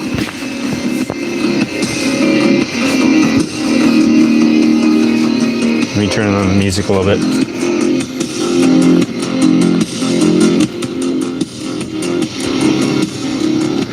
Can you guys hear me now? Grass bass, I am whispering out there because I'm not trying to be all loud around my neighbors. But I turned on the music, so hopefully that'll help. But yeah, I'm gonna be whispering when I'm outside. Grass bass, I'll try and do a loud whisper. Can you hear me now though?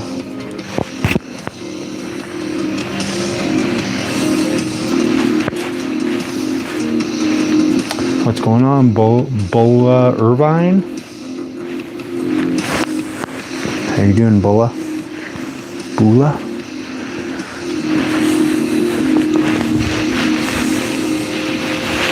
I'll move you a little bit closer.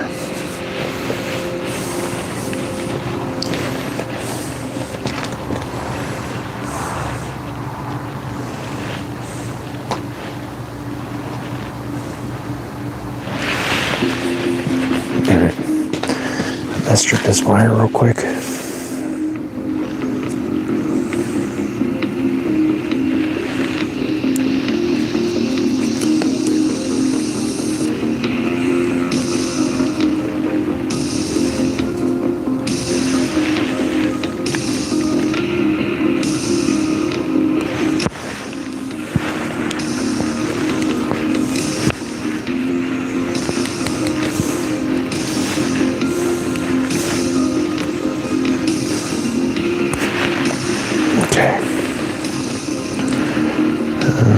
Pretty sure I'll need that terminal now.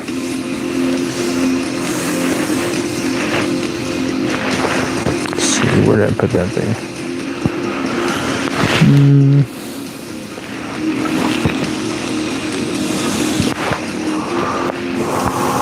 Of course, I set it down somewhere.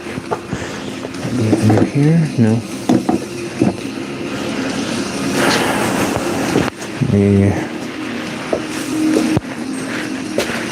I have another one. I'm thinking maybe I could use a smaller one actually, because now I'm looking at that terminal. It doesn't look too big.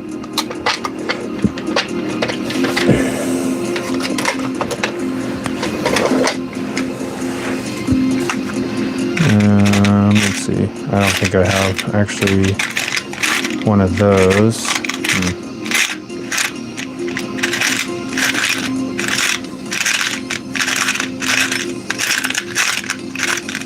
I'll have to use one of that big one that I had. I don't really want to use that, but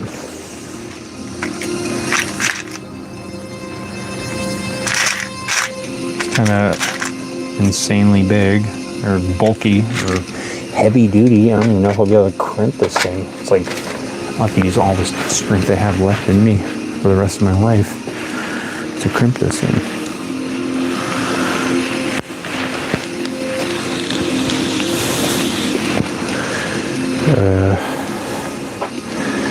I guess I'll put a little bit of that. I don't think this will even fit over it. Oh, I have the big heat shrink I could use.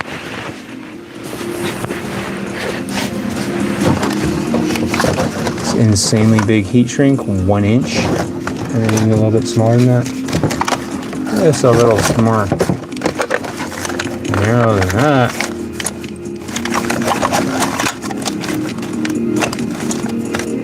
Man, I had this semi-clean for about 10 seconds and then it's already, here we go. It's 1 inch, 3/4 inch. Nice. Okay, get a little piece of this cut off. Better than nothing.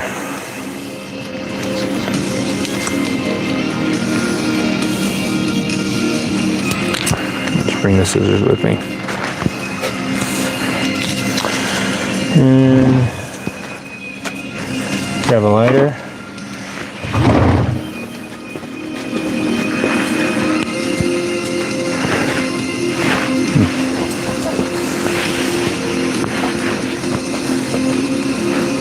Grab my crimp tool. Howdy says, what? Oh, hold up. Fantastic Goomba Toad. You're good. Is the gremlin from the actual movie or did you make it? Fantastic Goomba Toad. It's sculpted from the actual movie. At least from the actual movie mold. Do you have a key collection? I kind of do, Howdy. Yes, a little bit. Show you the gremlin real quick.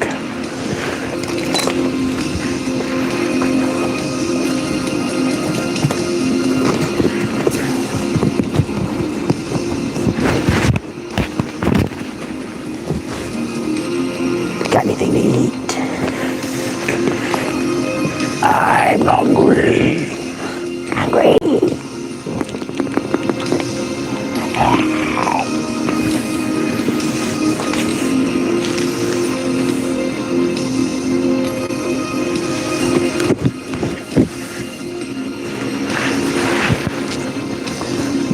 Get smell for a second.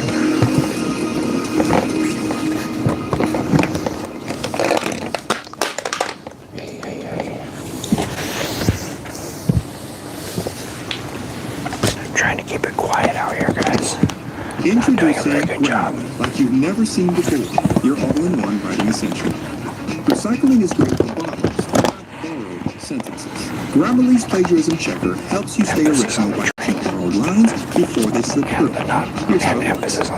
Once your draft is finished, click on the plagiarism checker icon in the side panel.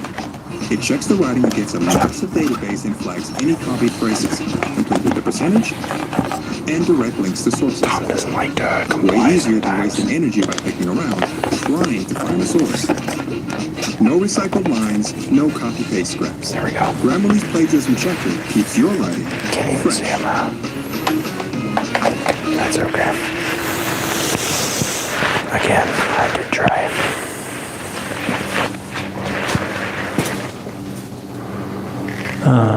Let's see. Unlimited bolts. Yes, indeed. Thomas 5218. Viper bites with massive beard. Very brave, my good sir. Thank you, Thomas. Fantastic Goombastic Toad says that would have terrified my brother and I if I was just chilling in a dark room when we were kids anyways. He's still pretty terrifying. He's still a little jarring. Especially when you catch him crawling through the kitchen, eating at night.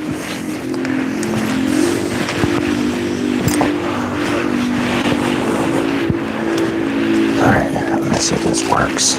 I'm going back into ASMR motorcycle mode. And I'm going to just do a little quick test on this. I think I'm actually going to need, I am going to need another wire. Another, line to go from here to the actual battery. So, I don't know how that's going to work because I might have another wire, but let's see. I could probably actually cut this wire and make it reach still because it has quite a bit of slack. Okay, I'll do that.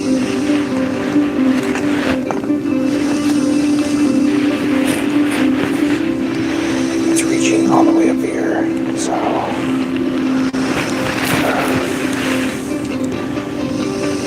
think I can get away with it. Let me check real quick.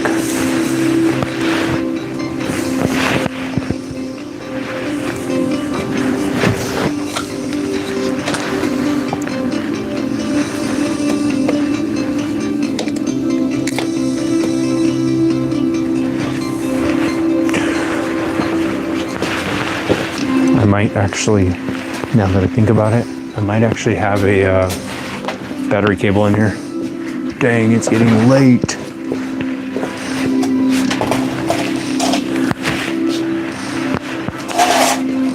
Let me try to semi-quietly sift through here. I know it should be in the top one this time. And I'm pretty sure, oh, it might actually be right here. No. Okay. Should be in with the hoses, which is the bag right on top.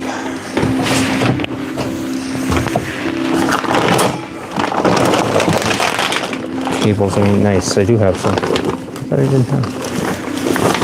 Oh, this is from the Roadstar. Nice. I could just use this. I don't even have to. I mean, I got a terminal right here, actually. Nice. I could use this and just cut it a little bit. Well, that's my good Roadstar one. I probably should save that. Let's see, is this a stock one? Oh, if so, I'll just use one of these.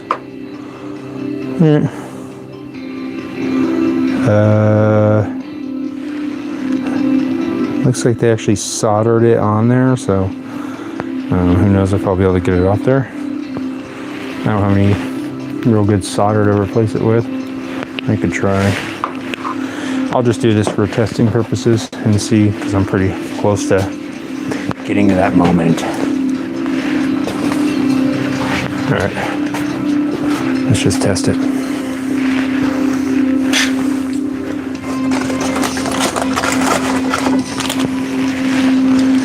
And so the starter button right here that can be installed.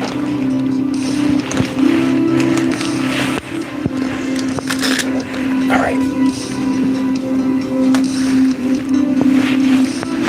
Again, guys, if it is your first time here and you are at all entertained by Gizmo's antics or Tom's shenanigans, I go live every night, 9:30, except for Thursdays. It's the only night that I don't go live. So, subscribe, and you'll be notified whenever Gizmo here posts any updates on his cooking vlog that he has currently running. It is a big success right now, so.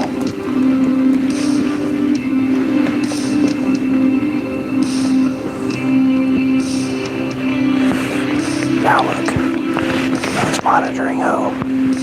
Now look who's in charge.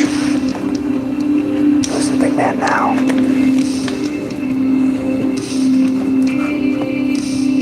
But yeah, guys, I'll be live again on Friday night, 9:30 until around midnight. That's usually when I cut it off. I'll be working on, I'll probably be finishing this up. If it's not raining, if it is raining, it's indoor activity time. That means we could like build a motorcycle, a chopper model, or something like that.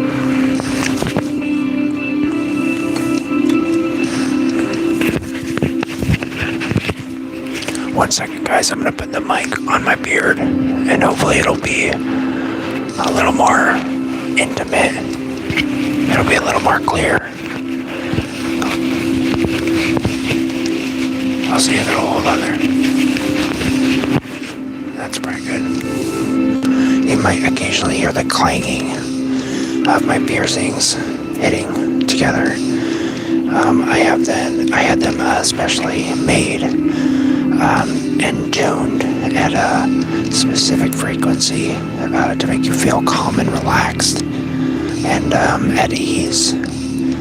And pretty much if you hear that noise at any point, it is basically a good indication you're going to have a really good day at work tomorrow. And if you don't go to work, then, I mean, you might go out and have some kind of good interaction with a stranger.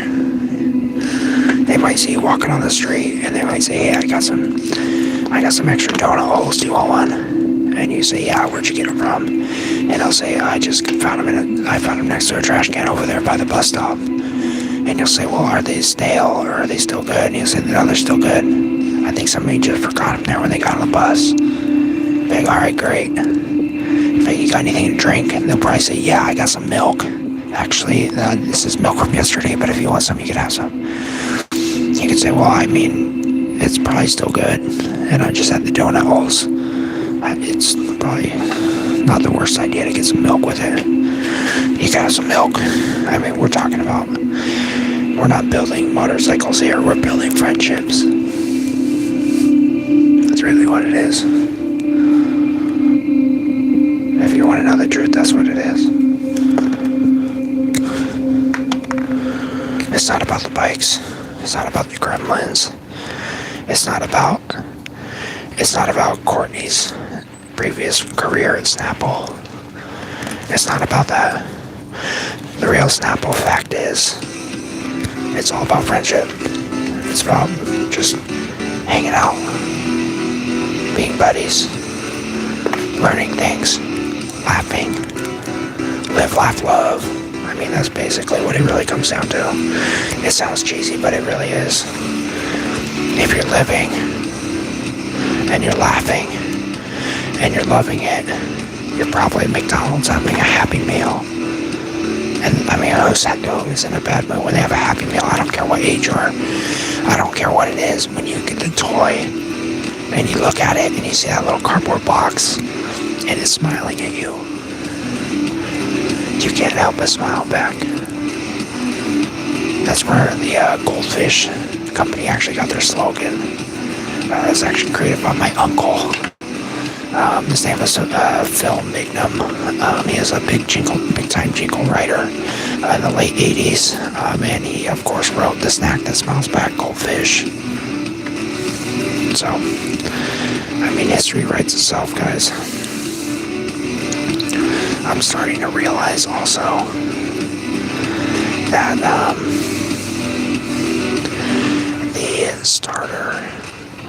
the battery, it doesn't have a ground. It's not.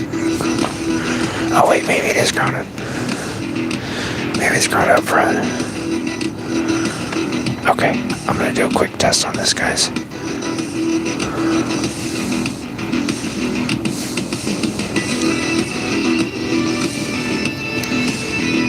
If this is wired up correctly, I think it'll try and start maybe for a second.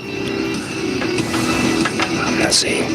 If you want to learn how to hot wire a car, this is almost the same.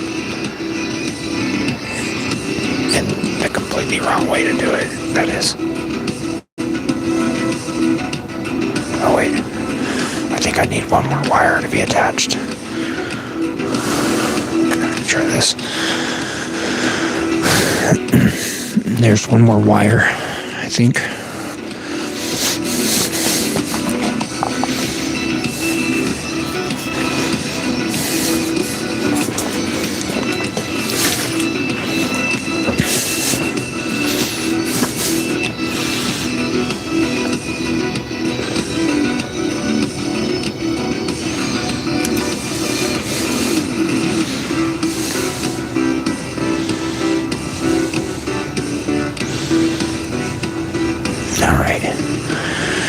This wired up. Let's get it. Fingers crossed. Cross your fingers, cross your toes, cross your eyes, cross your ears, cross both of your nose holes. And let's hope that this works. I'm crossing everything right now, including stuff that I can't even mention, and stuff you can't see. I'm crossing all my toenails. I'm crossing my T's. I'm dotting all my I's. I'm making sure this thing's all hooked up correctly.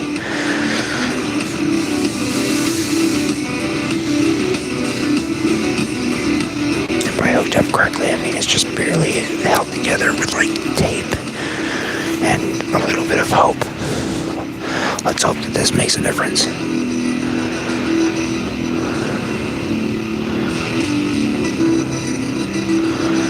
Nothing. Absolutely nothing.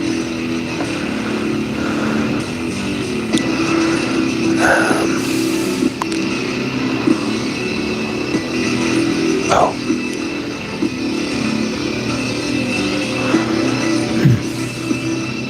I would think it would work without the key turn, but maybe the key has to be in it. Let's try that. Might need the key in there.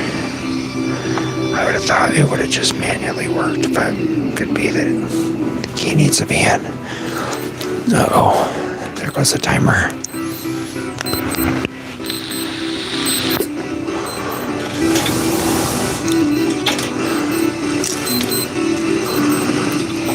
If the timer goes off,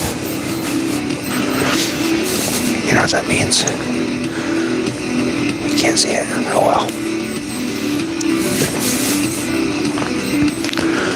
What's going on, YouTube 7? How you doing, buddy? Let's see if this will make a difference.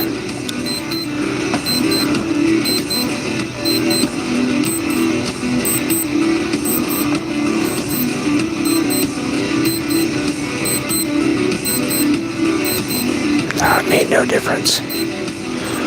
Let me try and tighten this up, maybe.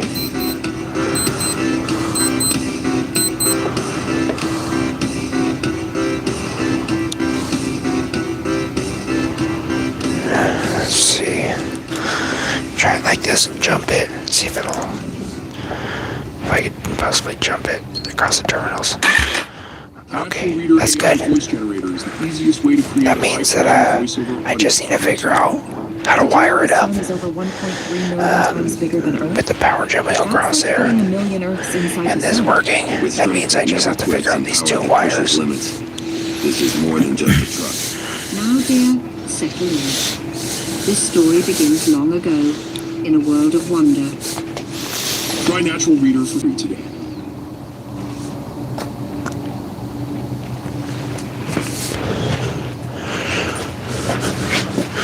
What's going on, YouTube 7?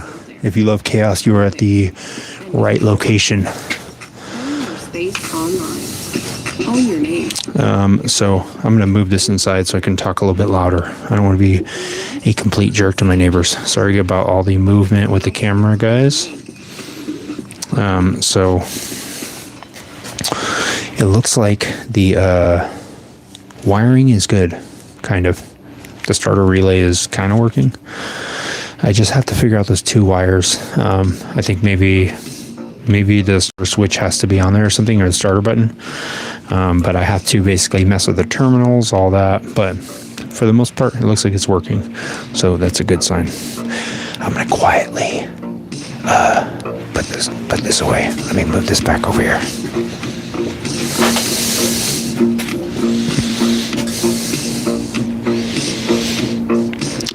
So yeah, I'll probably be working on this again on Friday. I won't be going live tomorrow night, guys, but I will be back again on Friday.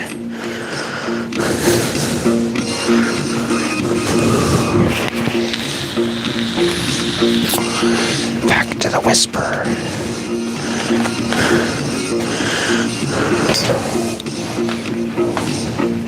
Here we go. Let me give Courtney a little bit of the limelight that she desires every time we go live. She always wants to be the center of attention. And she most of the time is. Let's see if that'll work. Maybe. No.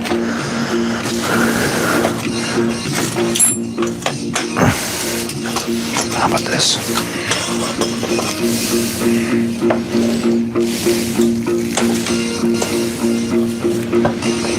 There we go.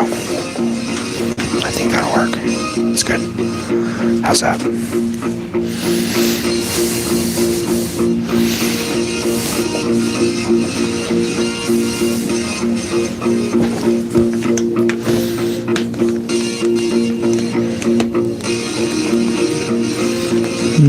Gizmo might fall off there. Let's see if I can bounce him on here.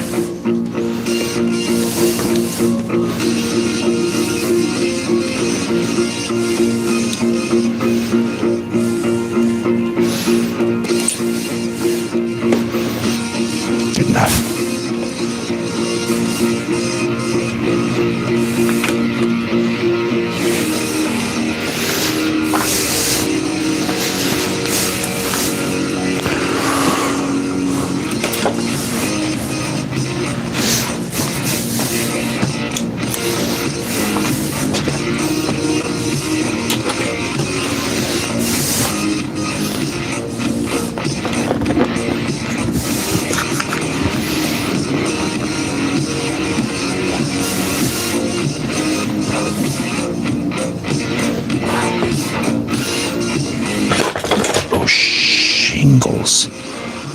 around my house.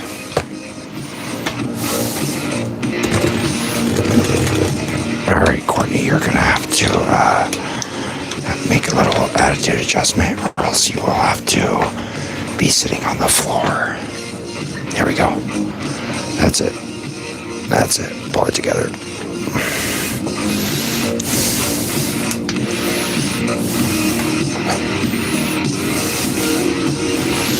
Okay.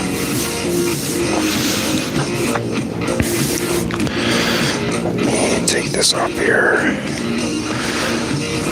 just to make it easier on myself.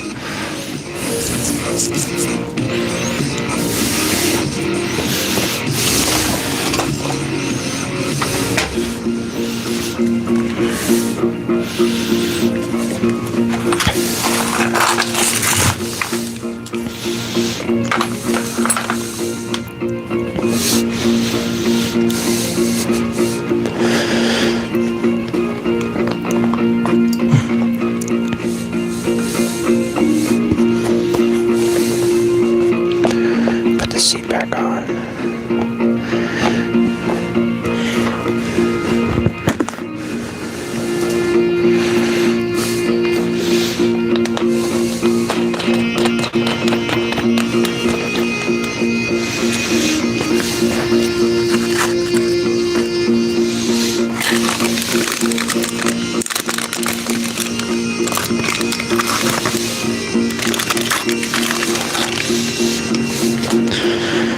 All right.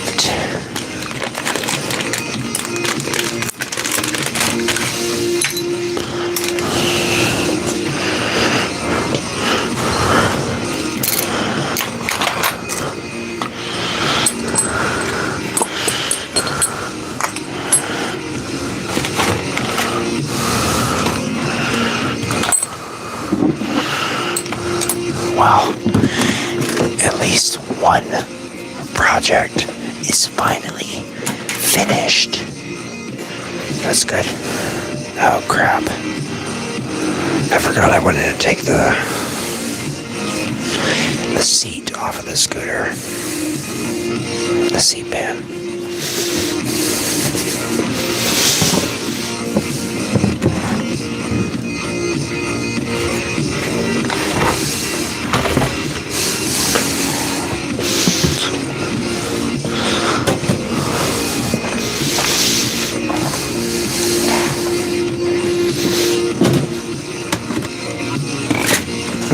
I have quite the pile of tools and building up.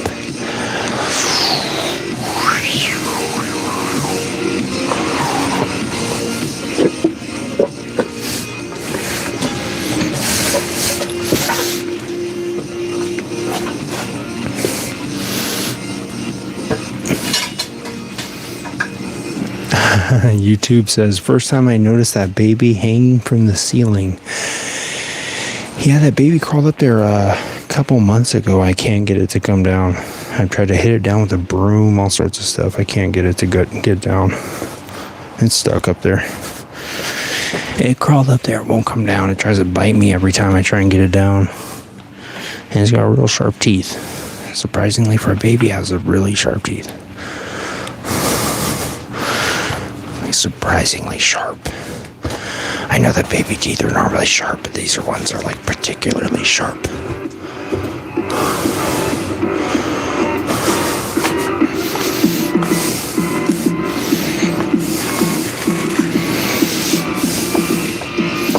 But this little dirt bike pack.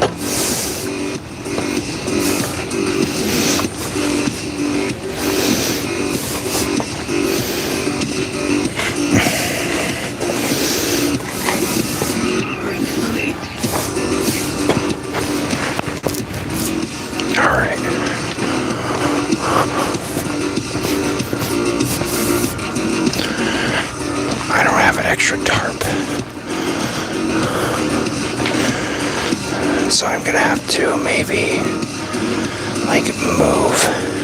Wow. Yeah, maybe I'll just cover it in trash bags.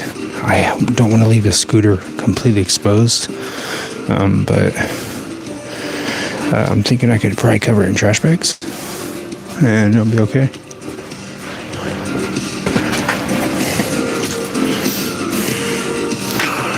I think it'll be all right. I should have got a tarp today. I didn't think about it. I didn't realize it was going to rain that much.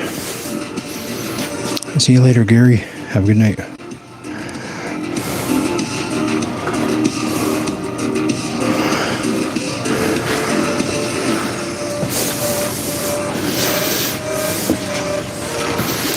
Just put a couple trash bags on this thing real quick. It's like the most ghetto motorcycle cover you could ever imagine. Trash bags. If it works, it works. I don't care.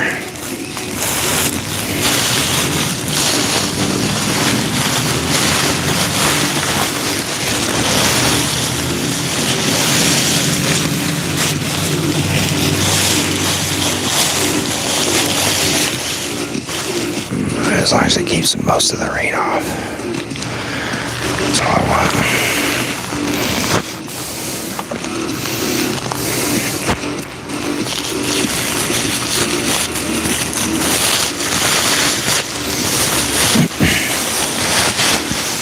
Now this poor little scooter literally looks like a pile of garbage.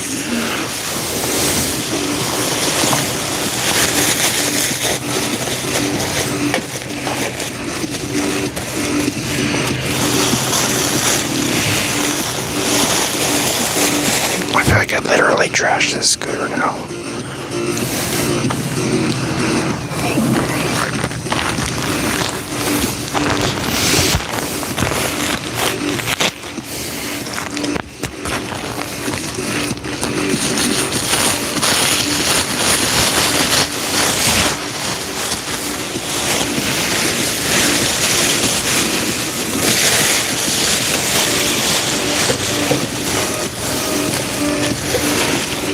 Alright, that's good enough.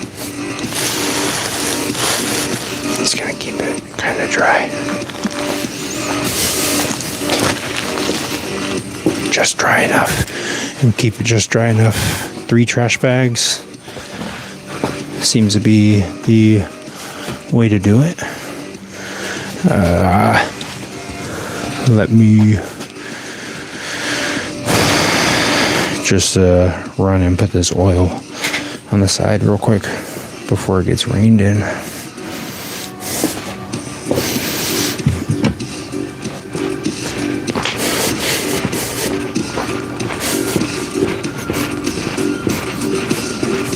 I'm in stealth mode again.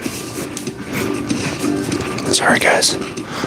I wanted to get a little bit more done on the bikes today, but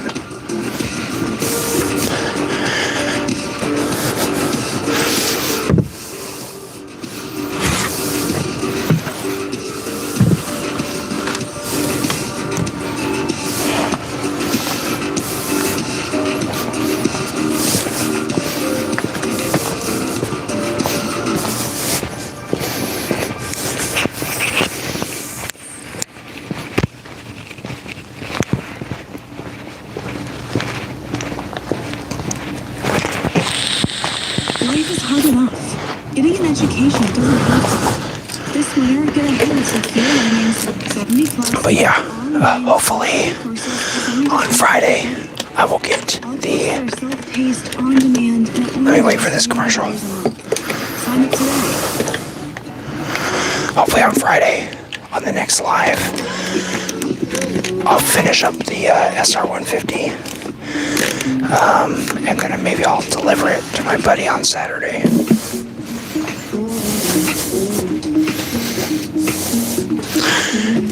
Maybe I can get it to him on Saturday and get those 2 bikes back over to his house, the Vulcan and the SR150, and then it'll be time to finish up the scooter.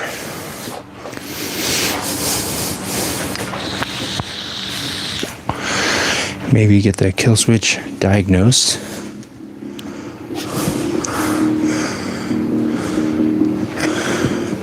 Make sure the kill switch is working. Do a little testing on that. Sorry guys, let me just move the camera real quick.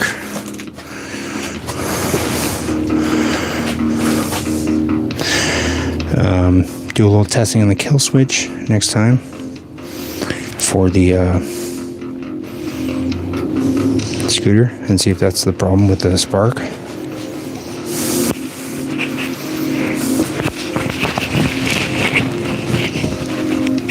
Take this out of my beard now.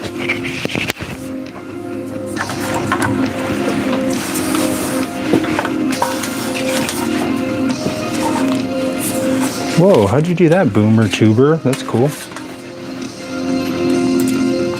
Boomer Tuber with a little loading icon. I like that. I don't even know how that's done. Is that an emoticon that's there already? Did you hack the Matrix? Did you figure it all out, Boomer Tuber?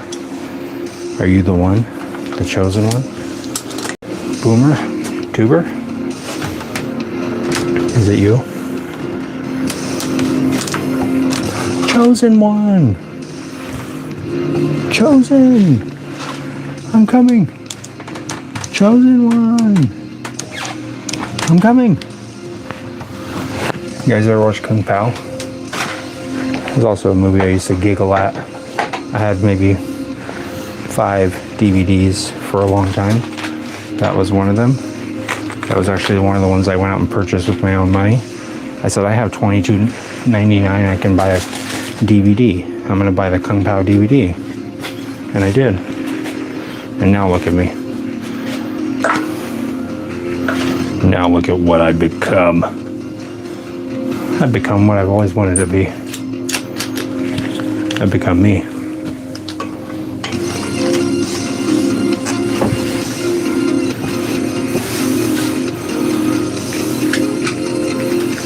Sorry guys, Courtney had a little bit of the Mountain Dew Peach tonight. She is feeling a little bit woozy. That's okay. I told her that is all part of the medication that she's taking as well.